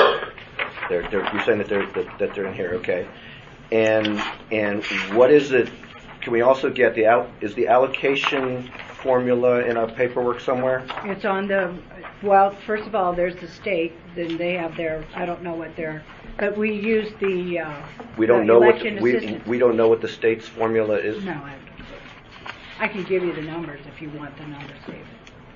But what Right. we use is what was mentioned in the PowerPoint. Okay. The MIT Okay. line optimization. What I would like is for someone to give us a tutorial on that model, and also to put that on our website so that people can see how it is that we do this, because we obviously have a number of precincts.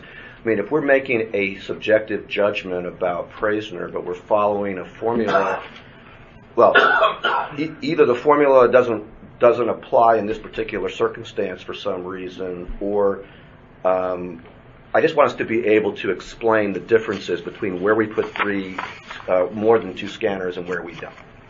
Well, David, the bottom line is I'm the person that made the final decision, so it's my mistake. Well, I'm not looking for who's responsible. I'm looking for explaining to the public how we make those decisions so that they can be confident that it's not based on where they live. And I understand that we, as a board, and you as a staff, don't say, oh, it's the East County, we're not going to do it there. I understand that. I said that publicly. I said that to anyone who would listen, that that's not how we do things. But I do think it's reasonable for people to ask, well, how do you decide? And it's not enough to just say, I mean, I can tell you, if an elected official says to me, how do you decide on on how many scanners are at Praisner, and my answer is that's Margaret Jurgensen's decision. That's not an answer. That's the answer to who decides. That's not an answer to how we decided.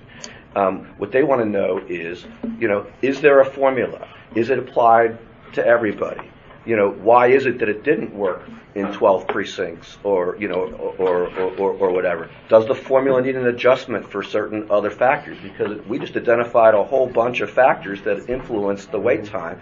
Are all of those factors considered in the formula, or do we have to have the Montgomery County corollary to the formula for what we know?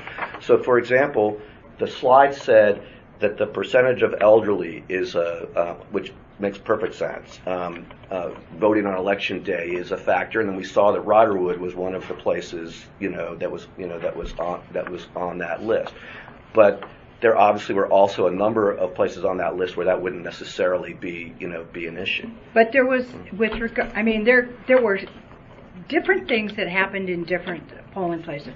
Riderwood, at lunchtime, which is their peak period, right, all of their poll books went down. So we had to get a roamer out there. Okay. Now, we didn't really get a lot of negative feedback from the voters there because, number one, it was lunchtime, and number two, there was a lot of socialization going on. So, when somebody came to me and I said, Riderwood, there's not that many voters over there. I can understand when we have, a huge number of people, such as 1,600 or 1,900 showing up, but there's like less than 1,000. And then the follow-up was, when we got into it, was that for whatever reason, age probably, but on the part of the poll book, not the people that live there, age of the poll book and why they went down all together at the exact same time was an unknown, certainly an unknown factor. Continuing unknown, and to this day we don't know. That's correct. We still do not know. That's disturbing also. But the other thing is, these poll books are going to be my car's gonna replaced. get fixed. They came delivered in September of 2006. One of the things that I'm concerned about, and then I'm going to stop, and because I know other people want to have a turn, but one of the things that I'm concerned about is I realize that it's easy for us to have as one measure of problems is how much complaints we get, and I find that something for us to be concerned about, because we have a number of people who will not complain even if things are really bad, and who may be either less willing to contact us and say that there's a problem, or who may be more willing to say, oh, it's an hour, I have an hour. And I think our goal should not be that just that we get fewer people complaining. Our goal, and I think it is our goal, should be that we get everyone through within 30 minutes, like we said. And I think that it is. I understand. Yeah. Well, good. I'm just saying that. I'm not surprised at all that we're going to get. We definitely got complaints from Wingate and Walt Whitman where we added scanners on election day, and that doesn't surprise me at all. And the fact that we didn't, if we didn't get complaints from other places, then it's still our responsibility. But somebody calling in saying we need another scanner isn't a complaint. That's a fix-it. Well, yeah, okay, maybe complaint is the wrong word, but somebody contacting us, it would be great if any time someone saw a long line or a problem that they automatically were to reach out to us, so that we had essentially people everywhere who were providing this information. Respectfully, David, just because someone calls in and says we need more scanners, it's just as Eric said, it is not necessarily the silver bullet answer. I agree. For instance, when Mary Ann called me at 7 o'clock, and she said they've run out of ballots in Garrett Park, and I said that is impossible. Right. We sent well over what is needed. Right. And so I said, and I don't even think I was kind about it. I said, go look for those ballots. They are there. They laid them some down someplace. Right. And sure enough, she calls me back 5 minutes. Oh, I found them. Right. But the fact of the matter is that we've tried very, very hard. And I'm the person that takes the responsibility, but I talked to the entire staff. I talked to Elson, I talked to Janet, I talked to Lisa, I talked to Paul over at the state board, and my goal, and the staff will tell you this, is to make sure that at our peak period that we should try to have no one standing in line greater than 30 minutes. Otherwise, we better have coffee and cocktails there. I mean, quite honestly, and it was not until the President's Election Commission was involved in and started really looking at wait times that we really kind of took the bull by the horns and started addressing this. While I'm not really happy that 76% is the best we can do, that to me in my head a C plus, maybe a C. We've got a ways to go, but also part of it is a budget issue. Mm-hmm. I mean, to have, just looking at this layout here, we have 1, 2, 3, 4, 5, 6, 7, 8 of the 12 precincts that are identified as the quote dirty dozen. We would have had to have at least 8 more DS200s. And I will tell you that once the board came to us and said, we want more scanners at the early voting sites, I was on the phone with Paul and I said, I need more scanners. And they said, well, Margaret, we got 6 left and you can have them. And we took delivery of them the Friday or Saturday before the election. I just want to make very clear that I'm not suggesting that we should automatically respond to everyone who calls with whatever they ask for. All I'm suggesting is the fact that we have people out there that not everyone complains or informs us of their issues in exactly the same way and with exactly the same speed, and that we need to have as many channels of communication out as we can so that we can address those. And if there is a budget issue, which I think there is, let us help, because I highly suspect that if we were to go to the council and the executive and say that we want additional scanners to address, the 12 precincts where where the wait time was way above it, or even to address more than that, I highly suspect that we will, we'll be doing well. Question: did the county give us half the money for the scanners, or all the money? Did the state give us half? The county pays 50% and the state pays 50%. Okay, that's what I thought. And I thought the roamers that I came in contact with did a terrific job. Yes. Okay, that's my 2 questions, Eric.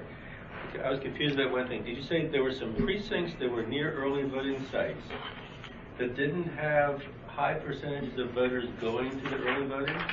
Yeah, if you look at the green map, what that'll show you is that the 2 darkest greens there, the really dark green and the shade below that, are places where, of the people that went out and actually voted during the 2018 general election, 30% or more of those voters used early voting as their option.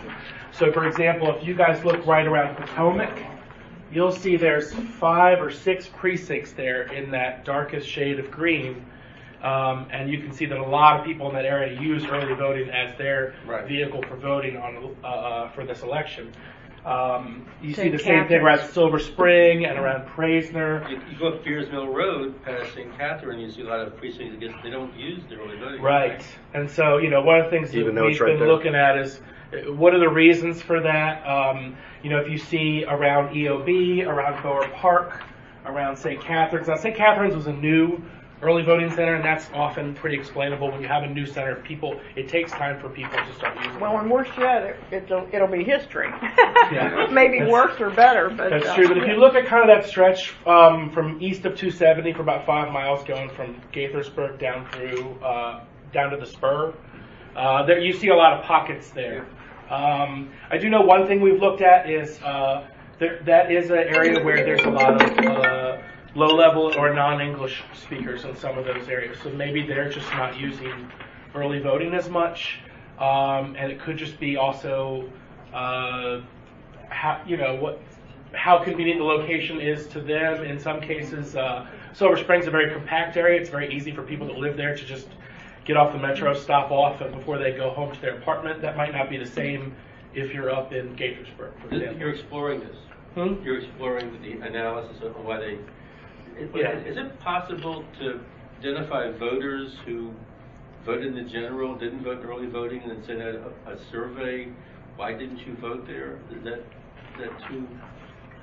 The short answer is no. There is no money. Remember, mailing's one of those areas in the budget. The Muscus, remember? There were a number of The precincts Muscus. with more than Now they pick up, 4,000 remember? registered voters. Right. And the staff talked about reducing those, separating them, But merging. propose Damascus, they all laugh at No, Damascus. and I will tell No? you, the reason we cannot do that is because of the census. We cannot split precincts until after the census. Then you can cut them up After as then, much. you can look at Then you cut them up as much as you want. But the problem is, once you start making these smaller precincts, you have to have more election judges. Right. And quite honestly, the trend nationally is to go to vote centers. Yeah. It would make more sense to us to establish vote centers across the county, and then on election day, select, middle schools, high schools, huge sorts of halls. You've heard me older- say, Margaret, if I might interrupt you, you have heard me say here more than once that I think we should move to taking the 27 high schools we have, and they all have bus service to them because that's the law. They have, and take those 27 high schools and make them voting centers rather than 220 individual places. It just seems to me it makes sense. So anyway, that's just a comment. On those larger precincts too is that a lot of our precincts that had long lines, most of them were among our larger precincts, but just because a precinct was large does not mean that it had a long line. Our 5 largest precincts were not in the long, the dirty dozen there. They were not in the longest wait time groups. Those precincts tended to have more. They had 5 or 6 more voting booths. They had 2 or 3 more staff members typically. So some of those were able to cope with those lines and to handle them. And there's always multiple factors to that too. There's how many people you allocate, and there's how many people show up and you're able to recruit. So the other piece of this is that's not on here is that I'm required to look at the number of registered voters. I factor in the expected voter turnout. But when I am looking at this, I have to look at the number of registered voters because, for instance, Blake High School has 5,000 registered voters. And you'll see that I sent 3 scanners there, even though their turnout is only 1,600, 1,700 people. The fact of the matter is I have to be prepared for that everyone at a really high percentage is going to take advantage of the opportunity to vote. So sometimes it's a tough balancing act because there's part of me that says, well, these people never vote, so I'm only gonna give them 2. And then that's the Praisner experience. These people should have had 3 scanners, and probably Blake should have only had 2. Or the one that most frustrated me was the Gaithersburg Elementary School that did not use 1 scanner. Wow. They were given 3. They only used 2. And when that came to me afterwards, I was like, but the reason we had 3 there was because we have a significant language issue there. Right. So in those instances, we factored in the fact that we've got a 3-page ballot, we have potential comprehension issues, and so things might just go slower. So 3 scanners there was a valid choice, or at least to me it was a valid choice. Are you allowed to take the 2018 wait times into consideration when you're doing your 2020 allocation? Yes. Because there's a high category that the kind of the 2 top categories on this map. There's a lot of them along 29 on both sides, where they're the over 30 category. But if you could, so you can use this in addition to numbers and previous turnout. Right, and let's keep also in mind that the introduction of paper ballots is fairly new to Right. the process here in the state of Maryland as well as Montgomery County, and as well as the move, in 2016 after the 2012 election, and we had the bipartisan presidential commission on improving voting. I mean, we actually participated in some of the studies that, kind of started moving Maryland into, actually studying this and trying to improve our times, because at one point, was it in 12, we had the longest, third highest wait times in the nation as a state. So we've been working at trying to get these numbers, but we did change from the touchscreen to the paper ballots, and then of course we added the infamous third page with this election, which was, there were a lot of surprises, and as I was saying to someone earlier today, on my deathbed I'll remember the third page. Margaret, memory. These explanations are excellent, and there's no one that doesn't doubt under your leadership. The staff did a fantastic job. However, David is 100% right in terms of public information has to go out. I think David's been too diplomatic today. But there's a perception in Montgomery. I can't believe No, that. he's been too there's a perception. Jim, are you feeling? No, and because I get a lot of comments from everybody, and David's 100% right. Everything you did was excellent. Some mistakes were made. We're bigger than 5 states. We're bigger than 5 states in the District of Columbia. We got over 720,000 voters. So you did an excellent job, and so did the staff. However, David doesn't mention what's really going on. There's a perception in Montgomery County that the east side of the county gets shortchanged. The Board of Education gets that all the time. That the schools on the east part of the county don't get what the schools get on the west side of the county. And I think what David's saying, and I share that completely, is that there are some that think that these problems on the east side of the county are problems because it's on the east side of the county. You see what I'm saying? Oh, sure. And I think to alleviate that concern and that perception, I share David's remarks that people should know that it's not because they're on the east side of the county. It's because of what Eric showed us. How do you do that? With using a mathematical formula cannot always predict the vagaries of human behavior. No, I know, but here's a good example.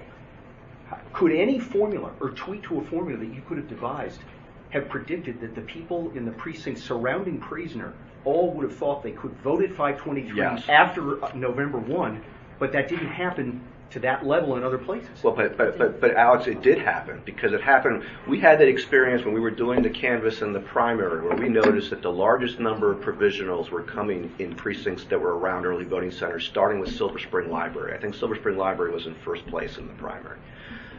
Or at least it was up there. Yeah.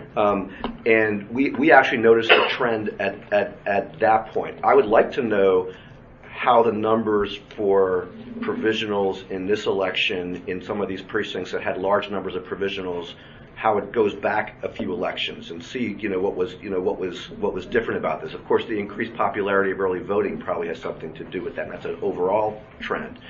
But I mean, I agree with you that we can't always predict human behavior, but we do have some indication that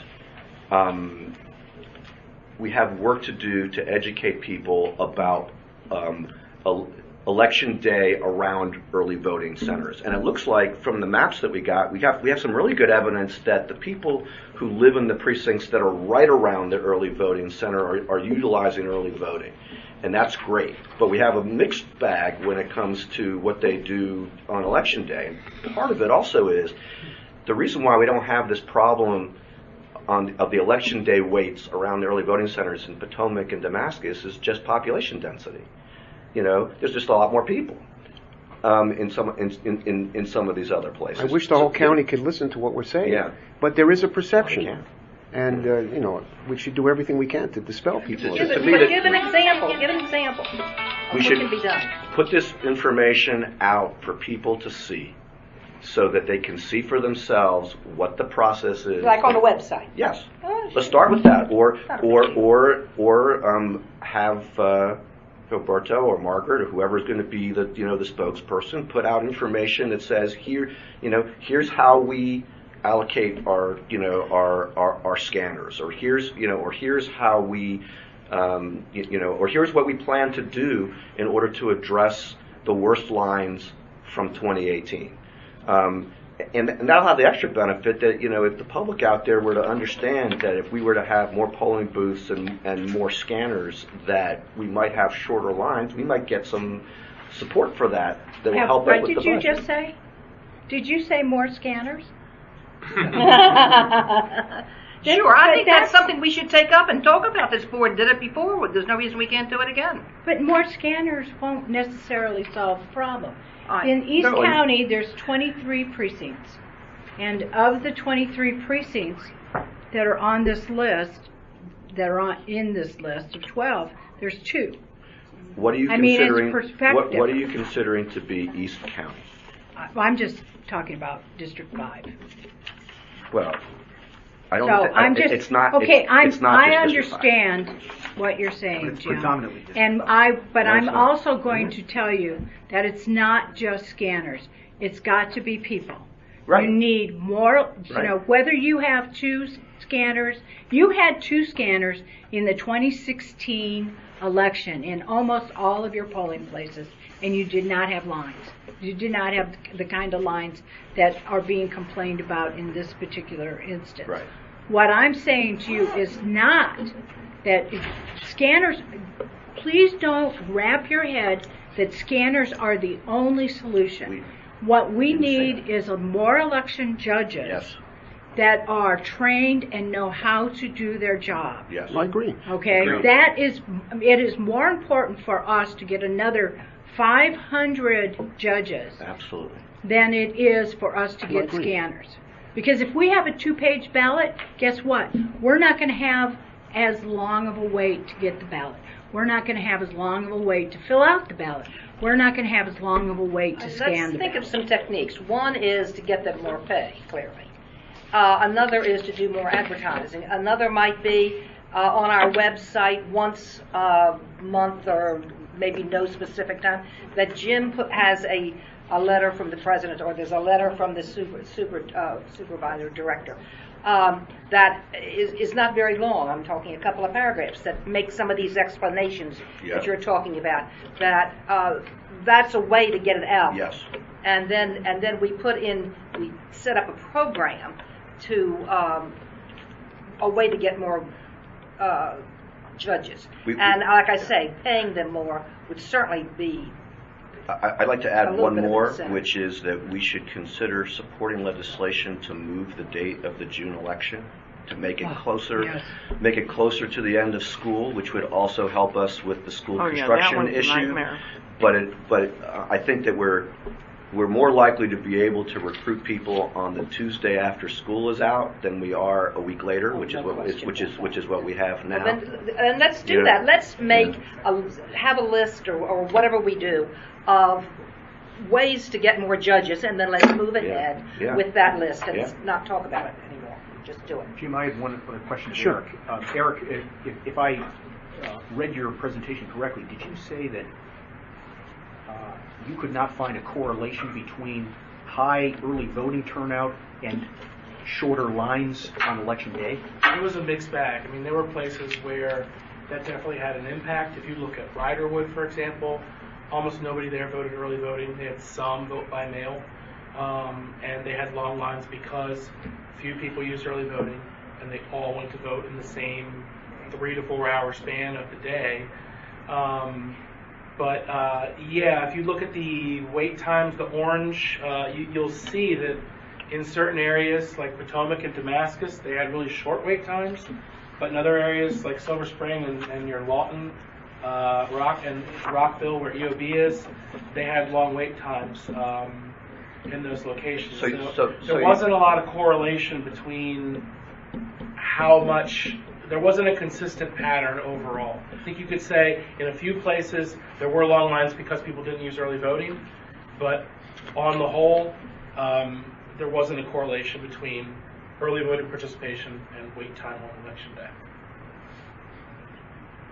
I don't think that says that early voting doesn't help our wait times. I think in some ways it says the opposite, because basically we have an early voting center in Damascus and we have election day in Damascus, and the Damascus folks don't have to wait for early voting because it's very undersubscribed, and they don't have to wait for election day. Yeah. Meanwhile, in the eastern part of the county or in the southern part of the county, even with our early voting sites, there's still a lot more people.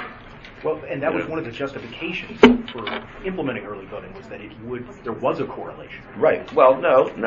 It wasn't that it was a correlation, that there was a causative effect of making it easier on election day. We don't know what election day voting would be like without early voting. I mean, but we have some idea. It used to be that. We used to have it. I understand, but that's experience with that, though, right? I mean, before 2010, that's what we did. That was a small electorate and a long time ago. But what we do know is, the fact that we don't have shorter waits at the same precinct where we have an early voting site does not mean that early voting didn't make that wait shorter than it would have been. Praisner could have had a 3-hour wait if it didn't have early voting, because you could see from the map on the green that it's in the highest category of usage around Praisner for early voting, and it still had the longest lines in that area. Yeah. David, you asked how many provisional ballots there were in the primary. For 523, there were 32. There were 120 at Silver Spring Library. Both 523 and 1305, I had scheduled 2 provisional judges to be at that location. Now we know that one Silver at Praisner, one of those provisional judges didn't show up. But Kingsview, which is near the Germantown location, had 77 provisionals, and Potomac had 42. And what about from 2016? No, she just gave me 20. Oh, okay. Because staff can work so fast, David. I've been asking the question since November. And we have been looking at it. When we compared 2016 turnout on election day to 2018 turnout, and we looked at the percentage of voters who voted by method, there was actually pronounced, as Eric hit on, difference at Praisner in particular of the voter percentage. More than 50% of the turnout was in early voting in 16, and that flipped for the general in 18. So there was putting the actual numbers aside, that the percentage of the actual turnout actually changed. So now I'm diving into the actual voters to kind of graph their voter participation over the last several elections to see where they land as to why they might be shifting methods. Nationally, there's some belief that trends based on how long the voter votes, as we were saying, if the consistent facility is there, but also what their experience is. If they wait in line in early voting and their friends walk right in on election day, they may change method. And you may see a teeter-totter. We're very early in early voting in this state, believe it or not. For the states who voted for decades, people know how they vote. It stops doing this like teeter-totter. So I think we're kind of still in that cycling. That with the turnout. Yeah. Especially with changing the number of sites. Right. Each time you change the number of sites, then consistency has not been established. Your suggestions are we'll definitely consider and add to our calculations as we prepare for 2020, and wait for the legislature to implement obviously some legislation that's going to pass in the upcoming session. That's going to pay. Oh, we're going to discuss that. Well, and there's automatic voter registration, which is automatic. It will go into effect on July 1st of 2019. That's a given. There's the same-day voter registration on Election Day. That's constitutional amendment passed. That will be legislation that's going to. And then there's a third one. I always keep forgetting the third one. The same day for Election Day, automatic voting. Oh, the new poll books. The new poll books is also going to be, how are we going to manage, how different is that going to be? What are the voters, new for election judges? So, plus, there's whatever the legislature throws in the pot for at the end of the session. So, thank you, Eric, and I want to thank all the staff that contributed. Very nice. Thank you. Yeah. Very thorough. Dave, you want to say? Yeah, I just wanted to say, I know that the ES&S has provided us, and the state has provided us often with the explanation for the paper jams being humidity. And I know that that is not meant by anyone in this room as an excuse, but only as an explanation. But I would really like to see if we can find any kind of guidance on how we're supposed to deal with humidity other than having paper jams, because obviously we cannot control whether it's going to rain or snow on election I was day. thinking about do we want to get dehumidifiers at 220 well, places? well, whatever it is that we need to do, if we need to tell people to, Crank the air conditioning. crank the air conditioning, or leave your umbrellas in the hallway, But or prior to that, you know. it appears to me that if we might get some explanation from the company that sold the paper, that is there a way to treat the paper so that's not the fact? Well, it's probably hard to have waterproof paper. No, it's not But, waterproof, obviously, yeah. but there's paper that does not go limp or whatever. Right. Well, whatever it is, I'm just thinking that we're going to have, if not in our next election, in one of our next elections, we're going to have rain again. So just by the law of averages. So I would hope that we could come up with some kind of a way to address it other than just accepting the fact that we're going to have lots of jams. I think one other important thing to point out that we're looking at, and we're not seeing, a solid correlation, but we can actually compare the polling places where we cut off the ballot stub to the ones that had the stub still on it. And we've seen a higher percentage of scanner problems in the few that did still have the stubs. Out of that list, I think we had 5 that still had stubs, and I think 3 or 4 of them had jams and scanner problems. Now, I can't say beyond a shadow of doubt if that's a correlate or if it just happens to be a coincidence. Praisner had stubs. Right. Really? Oh, So, another. and that was part of the Stamps, sales process. ballot stubs. Another reason. You've been raising So that did- issue, Margaret, for Yeah. quite a while. Riderwood had stubs. We're working on it. I don't know. And What's the problem That's why with we the did state on studies. that? White Oak did not have We've got about stubs. we have 2 counties left. Carver did have stubs. Can we explain for the people who are here what that means? What that means is the way the ballots are created, and by state regulation, there's a ballot stub. They're stapled in packs of 50. Do we have one? And so the chief judges, in fact, I could get some. You go. There's a gray briefcase next to my desk. Anyway, so what happens is as the election judges are tearing the ballot off of the stub, 2 things happen. Irregular tears, which causes problems with the scanner. And then the other big issue is the increased dust that the tear creates. So, with this ballot, what happens is if you create the ballot, they have to tear this off, and the perforation creates extra dust and an irregular scan. Whereas if we cut it off, which we did quite a few of, it'll go through the scanner a lot cleaner, and it doesn't accumulate as much dust. So What's the purpose of the stub, Margaret? Why do they have them? Because it's left over from, the days of horse and buggies. They had it because somebody explained this to me from the They were helping days. track how many were actually used? It was, the stub. If you tried to walk out with the ballot when it was still punch card, the stub would give you away or something like that. Yeah, one of the old election directors who was with the state board said it made it too big to fit in a men's shirt pocket, and so people couldn't walk out with extra ballots. And it was an accounting method, so you there's the accounting ticket. But yeah. Does it require a law or regulation change? It's a regulation change that wow. we have actually. Just a reg, though, not a law. So where we're at is that we've now convinced Mayo. Everybody's voted in favor of changing the regulation. Mayo is developing a regulation option, and then eventually we all go before the state board and ask for the regulation to be changed. What's the time frame on that? We're going to do it this year. Yeah, we have a meeting on the 15th of February to discuss the plan. I was sent off What to do more support do you research. need for that? Do you need a letter from us when the time comes? Yeah, probably next month. Okay, and then this goes back to the paper people. Can't the paper people just be asked to send in ballots with no stubs?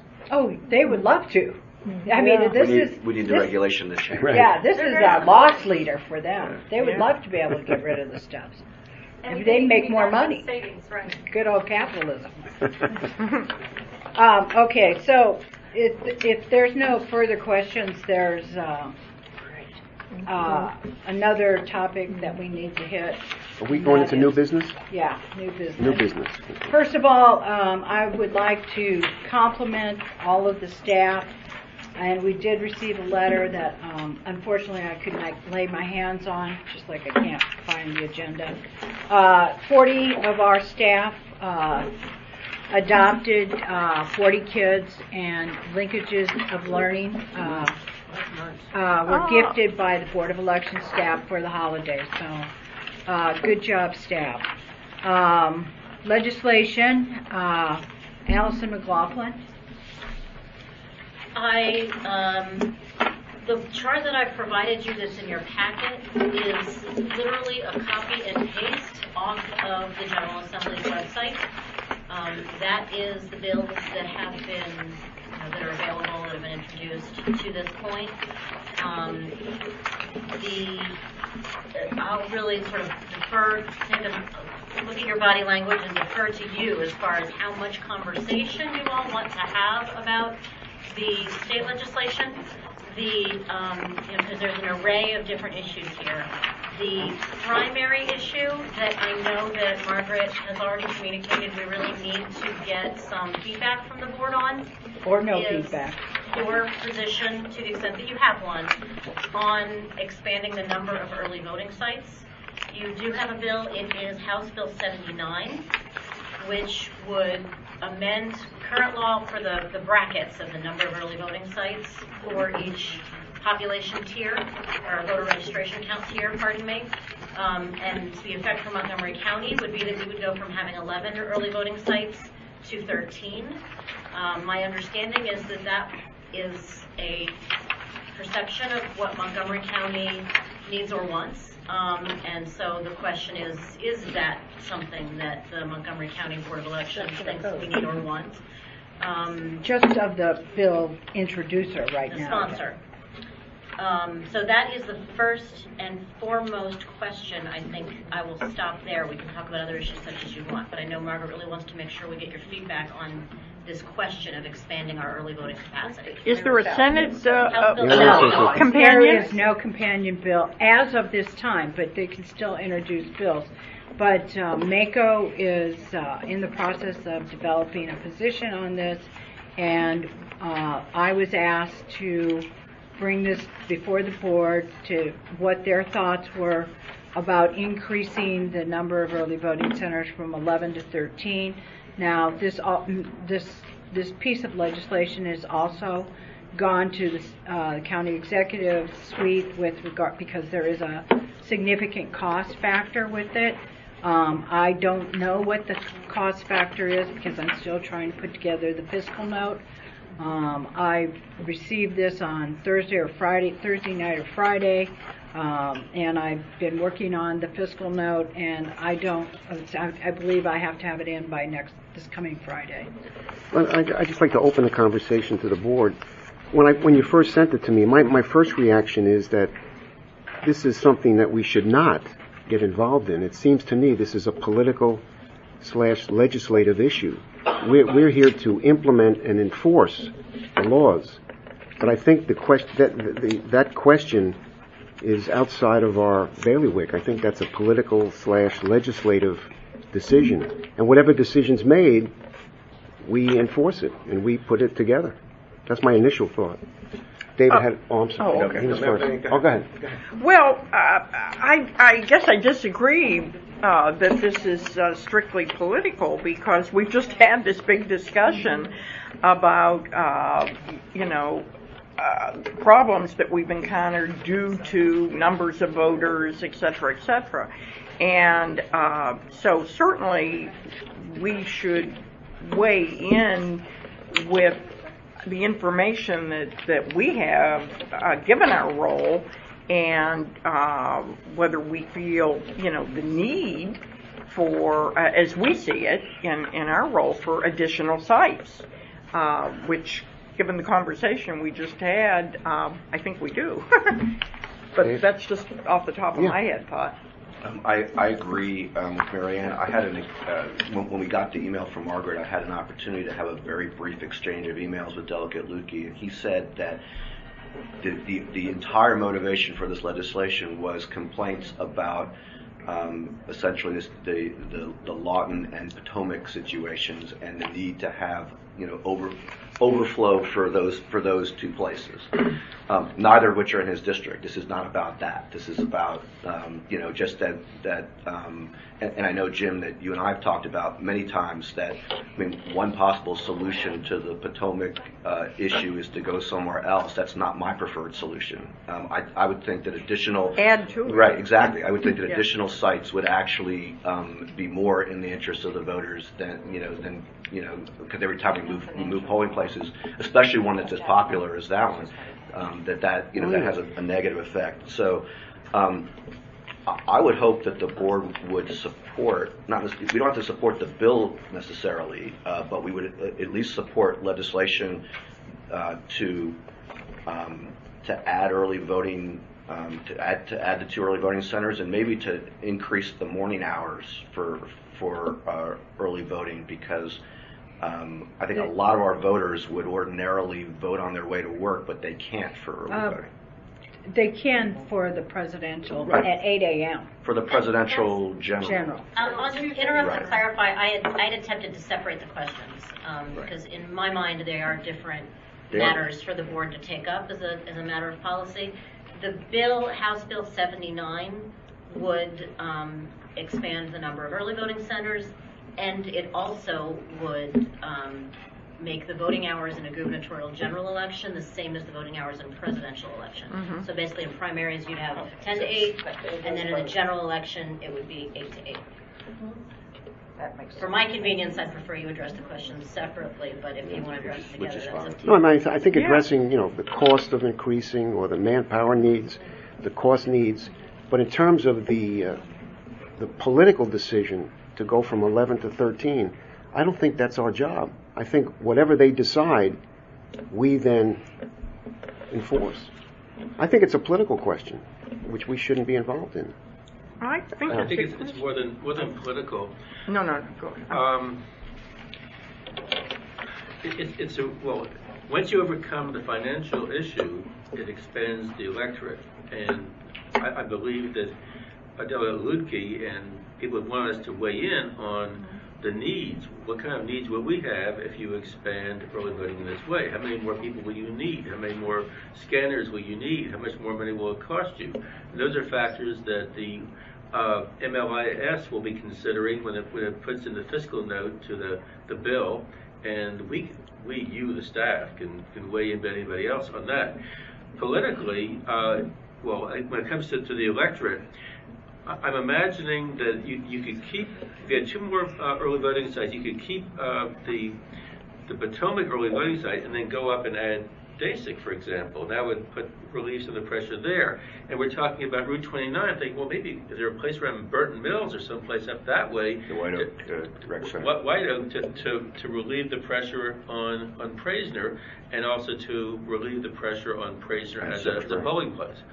So the Democratic Central Committee sent me an email, and it says, in the perspective of anticipated turnout for the 2020 election, we feel adding sites will continue to make voting easier on the electorate. If 2018 was any indication, we're going to have a substantial increase in the number of voters, coupled with more people realizing early voting exists. More locations would decrease potential wait times, especially in the final day, where lines tend to be quite long. At least that was my personal experience as Scott Goldberg in 2016 and 2018 at the Silver Spring Civic Center. We understand there are legitimate concerns with cost, availability of election judges, and general logistics, but the right to vote comes first. And we have complete faith in the Board of Elections in Montgomery County to handle the details in the efficient, professional manner we've all enjoyed in the past. I don't see how we can make any comment until we get the fiscal note. I just think we'd be out of our minds if they left us hanging and we had to take the current material that we have and divide it into two more places. I think once we hear that they're willing to pay for it, then we might be more likely to say that we would be happy to do it.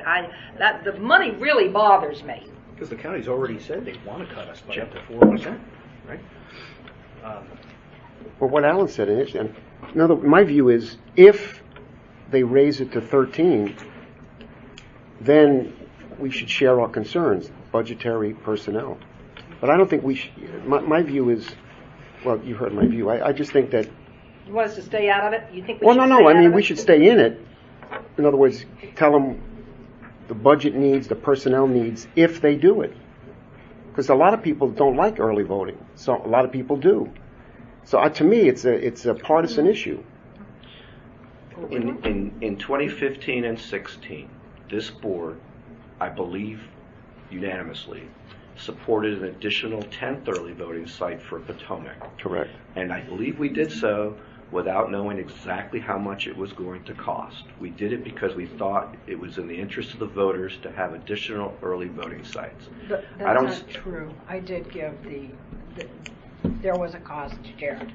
Okay, well, it was but if we know what an early voting site costs, which we have an approximate idea because we did an estimate then, and then you can look at what whatever would have changed since then.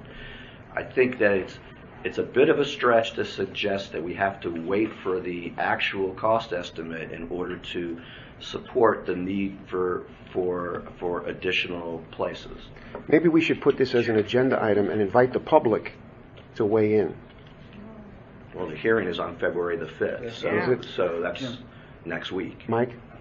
I'm not going to get into the issue of whether you all believe you should or shouldn't, but I think it's going to be important that you get the input as to the costs to IGR. And this had not been on the radar until Margaret sent this to me, and I sent this on to Melanie, and Kathleen Boucher is looking into it now to get a position, but I think it will be important for them to know the fiscal impact of what this is going to do. And I'm working on it. It should be done tomorrow. Thank you. I'd like to move that we table this until we Well, get but more information. the hearing is The February hearing 5th. is, yeah. Well, we just got this. You could still move to table it if you want to kill it, but Well, we should I mean, have, but I think we should. I don't know how we can do it. I'd like to get some public input. We did with the early voting sites. How would you do that, Jim? That's the Put a- question. That's the problem. Put some questions up on the website and ask people to answer them? I mean, we're About what? literally talking about a week, Yeah, they don't give us much notice with these you know. things. So, We just got this. I mean, I would be very surprised if, well, I mean, you'll get public input, but I think we all know what the public input will be and who it'll be from and which side of the issue they'll be on. Well, could we, given the limited time and the fact that we would like to have some outreach to the community and information, could we put forward some sort of a statement that the Board of Elections is looking at this issue, is interested, that we, see potential need for additional sites. Obviously, we need to balance with the fiscal needs as well, and we'd like to have community input on this. So that we don't, I'm just worried about the timing. I don't think we should close the door and table this and act like, No, I agree. we don't care. No, I agree with you. But, I don't know if we can go all out and vote support. Well, and it is possible to weigh in after the hearing. I mean, there's, it's not ideal, but Well, there's the Senate bill. Well, If there's a companion bill. Right. There's no companion bill now. Right, but, Okay. but I'm going I mean, early voting step is... out of my pay grade here and just make a comment that I just feel compelled to make. It is unfortunate that Maryland specifies the number of sites in state law in the absence of you as a board having an opportunity to weigh specific sites and weigh their pros and cons. I'm not aware of any other state that does it this way, that sets a population. They don't tell us how many polling places you're allowed to have. You have as much discretion as you, I mean, obviously we've got certain constraints, like when we've got the census coming up. But you've got as much discretion as you need to have more or fewer polling places in a certain area based on how many sites you have available. The fact that you have a limited pie of how many sites that then divorced from that question of how many is the question of where they're going to be is just unfortunate. And I just felt compelled to say that. You know, we've had political scientists weigh in and say that it's kind of crazy the way that Maryland writes its laws and has these things that are specified in state law that has you having to, you know, vote on a question like this. Yeah, I mean, It's not like this everywhere else. Yeah, I mean, you know, we all hear from both sides of the aisle, but this is a very controversial subject, and I think we should get some public input into this. Because there are people that really favor it, and people How that many really... counties come under this definition?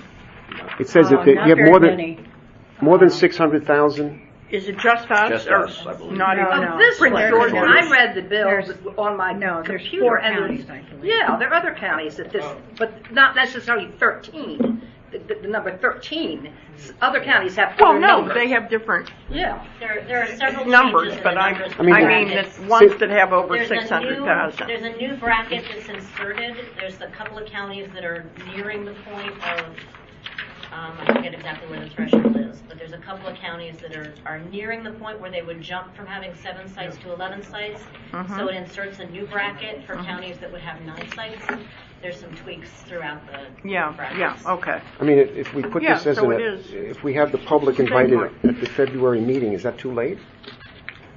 Well, they do have a right to go there. I mean, this is No, I mean to us. Oh. In other words, if we put it on our agenda for the February meeting and invite people to make public comment. That'll be too late for the hearing on this bill. But there's no Senate bill. The hearing is just a hearing. We can have input after that. Okay, well, I move that we have input right now in two things. One, we support the bill, and 2, that we provide information about the additional cost of having 2 more early voting centers. I'll second that. You can support. Do we provide the costs? We I'll itemize second that. the Well, cost she's of having doing that. 2 more She's already early got voting that centers. under control. So that's not, doesn't matter. David, I'm sorry, that was your second? Yeah, just in comment, you know, we haven't heard from the public. I mean, the Democratic Central Committee sent a statement. The cost. You know, I'd like to have comment from all sides of the political spectrum and let people come and tell us what they think. We did it with early voting. We do it at early voting. We have open hearings. I just think it's... That's when we're selecting the sites. Yeah, but I just think I don't believe we had a public hearing to decide that we needed a 10th site. But I just think it's a major issue that the public... We weren't in an era of budgetary austerity either. That does Pardon me? we weren't in an era of fiscal austerity either. We weren't having... We're always in an era of fiscal austerity. But it's I think it's much worse now than it was 4 years ago. Well, it was, that site was something of great concern to your side of the table, if you will, and I think we all, you know, pitched in, and of course we had Senator Madaleno was a big player and helpful in that, and coming to a resolution that would create, you know, the Potomac site. So yeah, if there's no Senate bill, so I don't see a problem with putting this on our agenda and inviting the public to come February. Can you clarify why the lack of a Senate bill is even relevant here? Timing. We have a House bill in front of us where I gathered that there was a request for our opinion. Margaret, who did the request for our opinion come from? Intergovernmental relations. All right, so from the county government. No. So the county They government... asked if the board wanted to weigh in. Yeah, they told, you know, we found out on Friday. Today's Monday. That's not very fair. Yeah, but we've talked about the possibility of additional early voting sites. Yeah, over and over especially again. in Potomac, where Yes. we want to do something with the overcrowding there, and not move the site, but create another Potomac-like site. Relieve the parking issue. Yeah. I just think the public should be able to come in and tell us what they think. Well, while you're all thinking about that issue, We need to vote on that issue. We have a motion. We have a motion. Was it seconded? Yes, it sure David was. seconded. Alex? Anybody else want? Yes, what happened? They have a motion to recommend supporting the bill. Call the question. Abstain. And providing the Cost of Which we don't have. voting centers. So well, we need, it can be yeah, gotten but It can be we gotten. need somebody to quickly. call the question if the discussion's over with. Okay. And then. All to those in ask for- favor of, is it Alan's motion? Yes. Say Aye. aye. Aye. All those against? Aye. Abstain. Oh, I don't vote.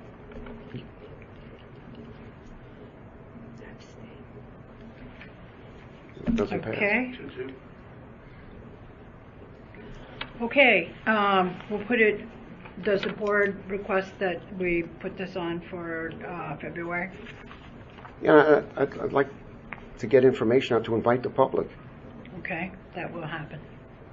So they'll be invited to give public comment at our February. At the At meeting. our February Yes. meeting. That we're going to discuss the pending Yes. legislation and invite the Okay. public Yes. to come and present. Okay. Yes, And we can do it in the start of the meeting. yes. Okay. okay. It's not the Um, convenient I time. have a question, but I'm gonna tell you why I'm asking it first. So the other bills that are on this list encompass everything from, and that bill, there's the early voting question, there's also that expansion of the additional hours. the Yeah, gubernatorial which I like. generals. There is a bill, I'm scanning here for the number, there is a bill here that would create a permanent, the opportunity for voters to get on a permanent absentee voter list. Yes, House Bill Yes, 119. right in the middle there, the first There page. you go, House Bill 119. I'd like to take a position on that one. I'd like to just kind of scan through what they all are, and then if you want to Okay. kind of make your notes and proceed Okay. as you wish.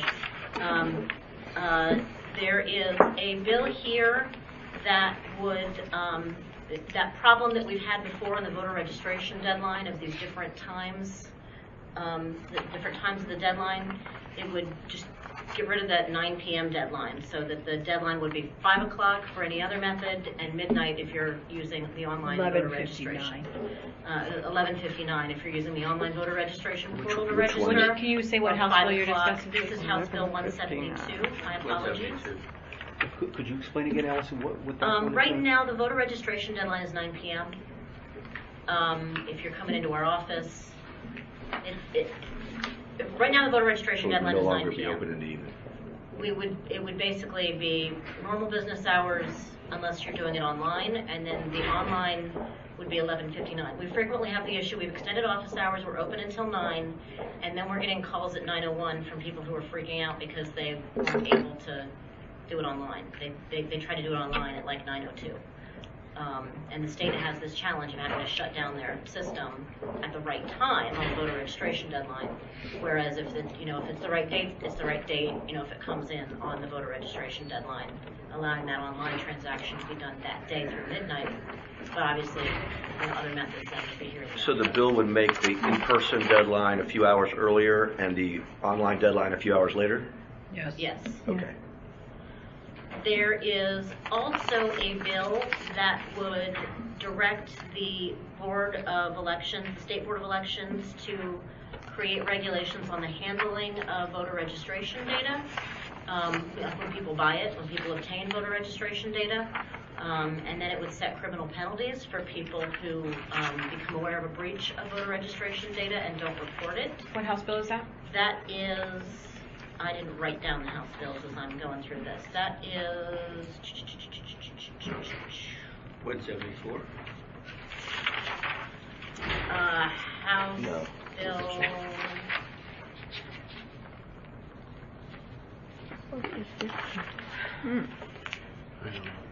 Oh, I'm sorry. That's also part of House Bill 172. That's another provision of House Bill 172. Oh, okay. Another issue that is addressed here is, I'm trying to find House Bill before I even say it. but is prepaid postage. There's a bill here to provide for postage to be prepaid for absentee ballots. The way that it's written, a local board could petition to the state to get reimbursement for the costs of prepaying postage. The state legislature, or, I mean, the state budget, or out of the state election? The way it's written, it says that would provide for the prepaid postage, and then at a petition by the local board to the state, to the state board. Oh. To be reimbursed. To be reimbursed. Does the law require them to provide that reimbursement? I would probably need to defer to Kevin or somebody to parse that language. That's a good point. I'd like to I'm going to try and pull it up right now. I see the word may. Alison, what is the one HBO 177 for them? House Bill 177. Right now, if there's a suit against a local board, we are required to notify the state board by certified mail. This keeps the requirement for us to notify the state board, but it takes away the certified mail requirement. There is a bill that would take away early voting on the weekend. It would keep the dates that we have otherwise, Thursday, Friday, and then Monday through Thursday. Oh, that's not good. That's Senate Bill 32. There is a Prince bill George's County. that would change She the doesn't like to work on the weekends. the beginning of Election Day when the polls open from 7 a.m. to 6 a.m. That's Senate Bill 154. And not on this list, because it's a local bill that hasn't made it to that state in the process, of course, is NC 2919, which is the local bill to allow the county council to, to allow Montgomery County to proceed with ranked choice voting or approval voting, which is similar to but not identical to House Bill 26 for Baltimore City, which would allow Baltimore City to do ranked choice voting or open primaries. So and what is the bill number for Montgomery? MC 2919. When I went through the bills, those were the sort of highlights of the issues that I thought you all might want to take note of. Obviously, there's more bills than that, so as you have an opportunity to go through them, we can look at those. And I don't like this bill 0208, where if the candidate, elected official dies, his funds go to the state account. Slate. Well, that I guess we know why that came about. $24,000 to a slate. Slate. There's another one, House Bill 210, that would allow a campaign committee to transfer funds to a spouse if the spouse is appointed to fill the position. The board does not deal with campaign finance issues any longer. Yeah. Okay. You know, without, Yes, it's at the state. without reading the bills, just to get a vote on a blurb is not something I'm comfortable with, because a lot of these bills, you got your headline, and then as you read and read and read, there are other things that you don't know about. Which leads to my question then, in terms of, the phrasing of what the board wants to ask people to provide comment on at the next meeting. Are you just seeking comment on legislation generally? Well, if there's a member that wants to promote a bill after reading it, then we can take it up at the next meeting. But just to vote on it because it has a blurb I'm not comfortable with that. I'm not either, because I would like to know about this prepaid absentee ballot, because in our case, that's a lot of money, going to be a lot of money. We can go on Not with all of these online delivery ballots. They have to pay for their own mail to come back. There's no way for us to pay for their mail. This would also be an incentive for people to use our mail ballots rather than the online, because we pay the postage. Why could you not do it online though? I don't think so, David. Because it's too very big. I mean, I have to. How do you do it? Because you're not sending it to them. Yeah. Right. How can we can't send them a prepaid postage envelope? We don't know that they are out there unless you were to send it electronically. I don't know how you do that. A PDF. a PDF that gets printed onto an envelope with a postage meter mark. Remember that deficit that I keep talking about, and the county executive keeps talking about. So is that in the scope of what you all want to Well, my view is that testify on next month? we put on the agenda next meeting legislation, and if any member of the board wants to promote or ask us to sponsor a bill, that member... Or even want to talk about it, maybe not. Yeah, that member Well, will have... Well, yeah, we're unlikely to get people to appear here in person just because it's during the session. But We can ask In people terms to of the- send in in their... terms of the members of the legislature. Yeah, But- yeah. But you don't know what a bill says just by this. Right. No, I agree. I just pulled up the postage bill, and it does say on petition of a local board, the state board may reimburse the local board for the cost of prepaid postage. Good luck. So, Yeah, I don't think this list, which is... Nice to let them.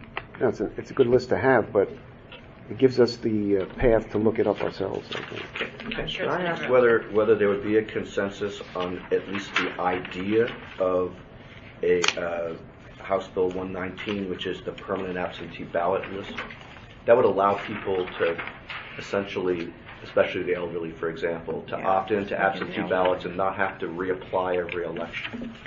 Does anybody else have that? What's the history on that? Oh, a lot of states have that. Do they? Arizona does, California does. I'm trying to think. I think That's moving Texas toward does. everybody having a... Maryland's mail-in. just always a little slow to the party. Yeah. But I'm just thinking that might be something. It's I have read the bill. It's a well-written bill because if we receive the absentee ballot back, then it does allow us to trigger the purging process in terms of if the ballot is mailed out, and in our case, we always send it out a second time. If it still comes back, then that begins the process of counting the first non-federal election that is sent, and then it allows us to send the confirmation card to find out where they're living and all of those steps. You mean if it does not come back? Is that If what you it mean? comes back. If it is I see. I mean, if it's a As return is undeliverable. undeliverable. If it's right. Not But the ballot. it seems to me that it's easier for fraud if an absentee ballot comes to a house that's been sold or a house that isn't... Or let's say someone got on the Yeah. list and they died, and how quickly can somebody be taken off the list? Because then that does create the possibility that someone else could vote the Yeah, ballot. that's what I'm thinking. If it, That could happen anyway because Yeah. they apply for their ballot and then they die and then the ballot arrives. well, only, but But much less frequent. much less, yeah. You know what's But I more- was thinking about if the first, yeah, But a lot of but seems the to me other it's thing more is- for fraud If an individual dies now, in and county. they voted, we count their ballot. So Oh, if yeah. I were to die, if I were to vote But if at the election, But then you take and them off. once we receive the certification. Okay, I was just thinking if you didn't know they'd died. Right. If they, they Well- died in Miami. Yeah. Well, it's No, worth I'll discussion. never I die think I think we should put this I on would for the die next. there. That bill's worth our discussion. So once again, it has to be after the hearing. They just told us Friday about all. I just got this list today. You know, So I are think all what- these bills going to be on the hearing? No, not everyone. No, they won't. No, but a number of them. Can't see they have No, they have the hearing date. Oh, on- I on see. the- I'm on sorry. the chart. I'm sorry, yes. But a whole bunch of them February 5th. Right. Yeah. Which is a week from tomorrow. I think it would be helpful if these legislators who are thinking about these things would come and talk to us and consult with us before the session begins, saying, here's what I'm thinking I want to do. What do you guys think? Before we're on the clock. I you know? think you're smart. It's tough to be kind of presented with this stuff, and oh, by the way, we have a hearing 6 days from now, and we need you to take a position. I think it's next year, probably an invitation, a letter to them in December or whatever, November. But saying, the you know, sad thing is this is an All right. important year for this legislation because Yeah, it won't be it next gives year. them the time that they need to, get the regs in place, et cetera, et cetera. Well, it gives us the time And- to implement it. Exactly. Yeah. I mean, election year is never. I would be remiss if I let the legislative update go by without saying one thing that is obviously not on this list yet either, but as you all know, we've been working on this for a while.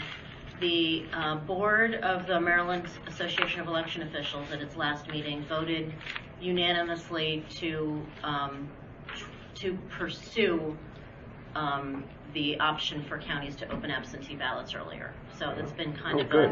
an inside lobbying campaign, Good, trying good. to work with the We other all like counties that. to We get can agree support on for that. that. Could we get Delegate Lukey to sponsor a bill? Yeah, that would be wonderful. What do you think? We haven't read the bill yet. Well, we haven't read it. right. Just heard about it just now. No, we didn't just hear about that one just now. No, we just heard about That they're really behind it. that there's legislation Yeah. this year. Yeah, yeah. Wow. Well, we did, we circulated the language that Kevin had come up with some time ago. We have not yet gotten a sponsor, but we were also hoping to have more support from other counties before we went, further with that. Do you want the invitation to the public about our February meeting to also include other election Sure. legislation, not just the number Sure. of early voting? Absolutely. But I think Yes. we should list. Would it be a good? Maybe never mind. Change my mind. Yeah. You don't want to list which ones we're interested in hearing about. Well, yeah. Let's do one plan. Because somebody may come in. They might know of a bill. They want to come in. They may and come in talk for a about bill it. that we don't even. Right. Let's put Okay. big headlines, bright lights. Next meeting agenda. Okay. And have very little. Do we have on our website? Do we update pending legislation, anything like that, during this time? I don't think so. Believe that we have. This I literally just copied and pasted from the website of the General Assembly. Yeah. We can always put a link to this page. Yeah, I think that would be a good idea because they're always updating this, right? Yeah, we Because could then put it up under people, what's new. yeah. Yeah, that's a good idea. We could put it on what's new. That's a good idea. Okay. Okay. So we can have a long meeting next March. Huh. I was wondering if we wanted Yeah. to start an alert or Next month something. be different. All right, Mary Ann, she has a new business Was agenda. item. Was there a motion? Did No, we're going to put. There's a consensus. Just lay it We're over? gonna, Is it February? February meeting. Okay. Now, the 18th is a holiday, right? Okay. So What? we, Yeah, we meet 25th. again on it's the fourth week we meet. Right. Do we know how that fits in with the legislative calendar? Is that going to be well, some of these hearings are after, so Yeah. it's like some of late. these hearings. late? Is it They haven't late? voted yet. Yeah. Yeah, but some of these hearings go to. There's some here. That's a lot of them. The legislature has a deadline for when bills have to The leave crossover? one house and go to the other. And I've Would it forgotten- make I've- sense I've to move forgotten. And I'm thinking move it's our the meeting 14th. instead of making it a talking week about later, another make issue it the a other week day. earlier? February 14th, but I'm not sure. That's for Valentine's. Yeah, maybe that's what I'm. That's what Where I'm you thinking. gonna be? Cayman Islands. It's a rose and. Are you going to the Wow. Caymans? I love the Caymans. Okay. I've never been. Oh, I love. Mary Ann has a new business item.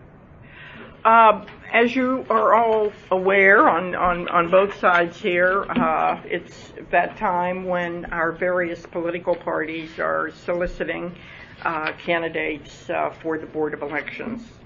And our meeting is Wednesday, this Wednesday evening.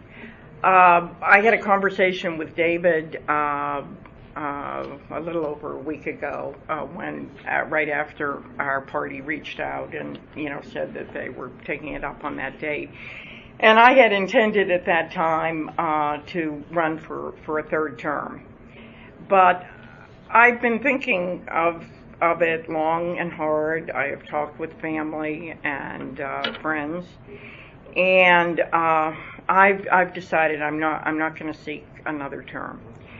I, certainly enjoyed life at the top here, having had four years as board president and the past 4 as secretary. But there's really an overarching issue that brought me full square to this decision, and that is look at our board and look at our county and the discussion that we just had vis-a-vis polling places, et cetera, and for something of the importance to citizens as voting, an issue that I go way back on in terms of early civil rights work. We are not representative of Montgomery County as the minority-majority county that we now are.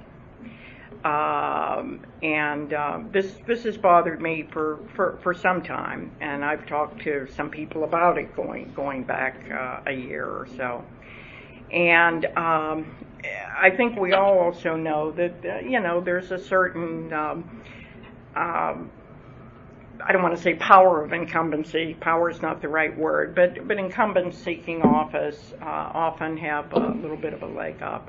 I don't know if that's the case or not, but I feel so strongly about this, and I know there are candidates out there that are more demographically representative of the county in terms of race, ethnicity, and geography. And I can only speak, to the Democratic side in terms of my decision here, and we only have 3 seats. But I want to go the extra step and make this position available, and hope that the Central Committee will fill it with someone that is going to be more representative. I love you all. Well, we will miss you. I'm not going anywhere.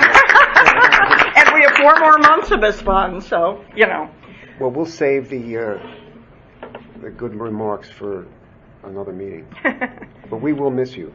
You've been a terrific asset. Well, I really enjoyed it. I enjoyed working with everybody. I enjoyed the staff, and, I share your views of how first-rate they are. I know from having served as president, and I came here, and David right after me, and we all were new on our side of the aisle, and really relied on staff to lead us through and get us on the right track. So I know everything's in good hands, but and as I say, and now guess what?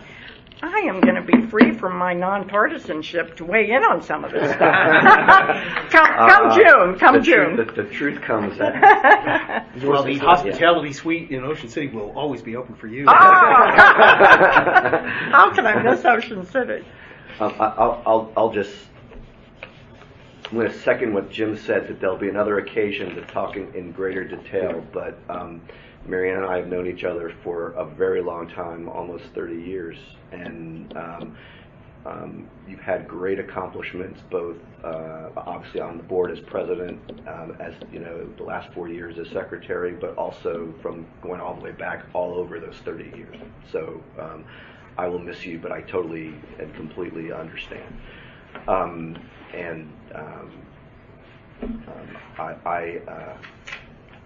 I'm sure you'll find good uses for your additional free time. Yeah, we'll have plenty more comments. No, please. I didn't do it for purposes of that. Good. I just wanted you all to know first, I have a letter going forward to the Central Committee this evening. Okay. That was very gracious and selfless. Yes, it is. Thank you, Marianne, Yeah. for your service. Thank you. All right, so I think, did you want to? I have just a question under new business, on a different subject, if that's okay. I know that we all have a lot going on, and that and we all, certainly myself included, sometimes have deadline issues. I guess I wanted to understand about the posting of our board meeting information that we agreed in October was going to be done by Friday morning. I believe it's on the website now, but it wasn't over the weekend. No, it was supposed to be on Monday morning. No, it wasn't. Yeah. Well, yeah, it was Monday morning. I will find you the recording and It was send my it to you. understanding it was going to be Monday morning. It was not Monday morning. We'll find it. Let's find it. I will be happy to share that with you. Okay.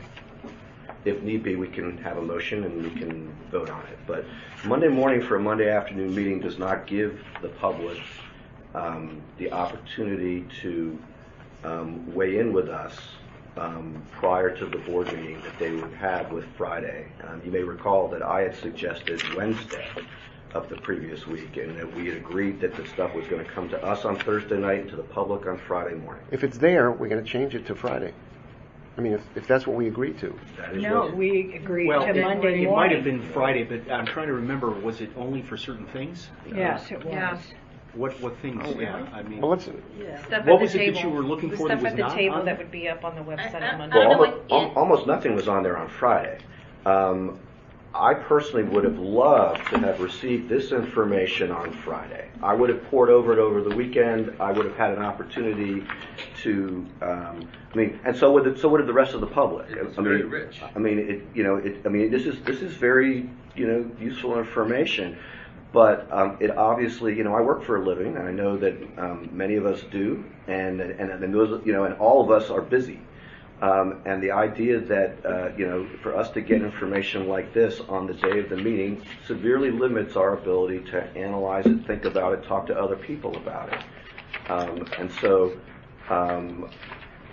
I was disappointed that it was, and yet, as you know, I requested to get it in advance and was told no. it's, Friday keeps coming in my head. Yeah. I think it was Friday, but can we just confirm it? Yes, I will get you. Just send out an email that. Yeah, I will send you an All of email us. and a link, and you guys can see it for yourselves and hear it for yourselves. If we- Okay, Yeah, but we- I believe it was just the materials that we were going to distribute, but, okay. Well, We will listen to it. Yeah, We'll no, if listen it's to there, it. it's there. well, We'll listen to it, David. If it's there, it's there. excuse me, but I'm allowed to give my point of view. Okay. Okay? Yeah. I was appointed to the board by the governor, not by you. Okay, good All right. idea, David. So, Friday so is all I'm going to going give to us enough suggest time. is that I will send you the recording. I think that if we view whatever our motion was as we're going to live exactly to the letter of what our motion says and no more, that the public eventually will be asking for more.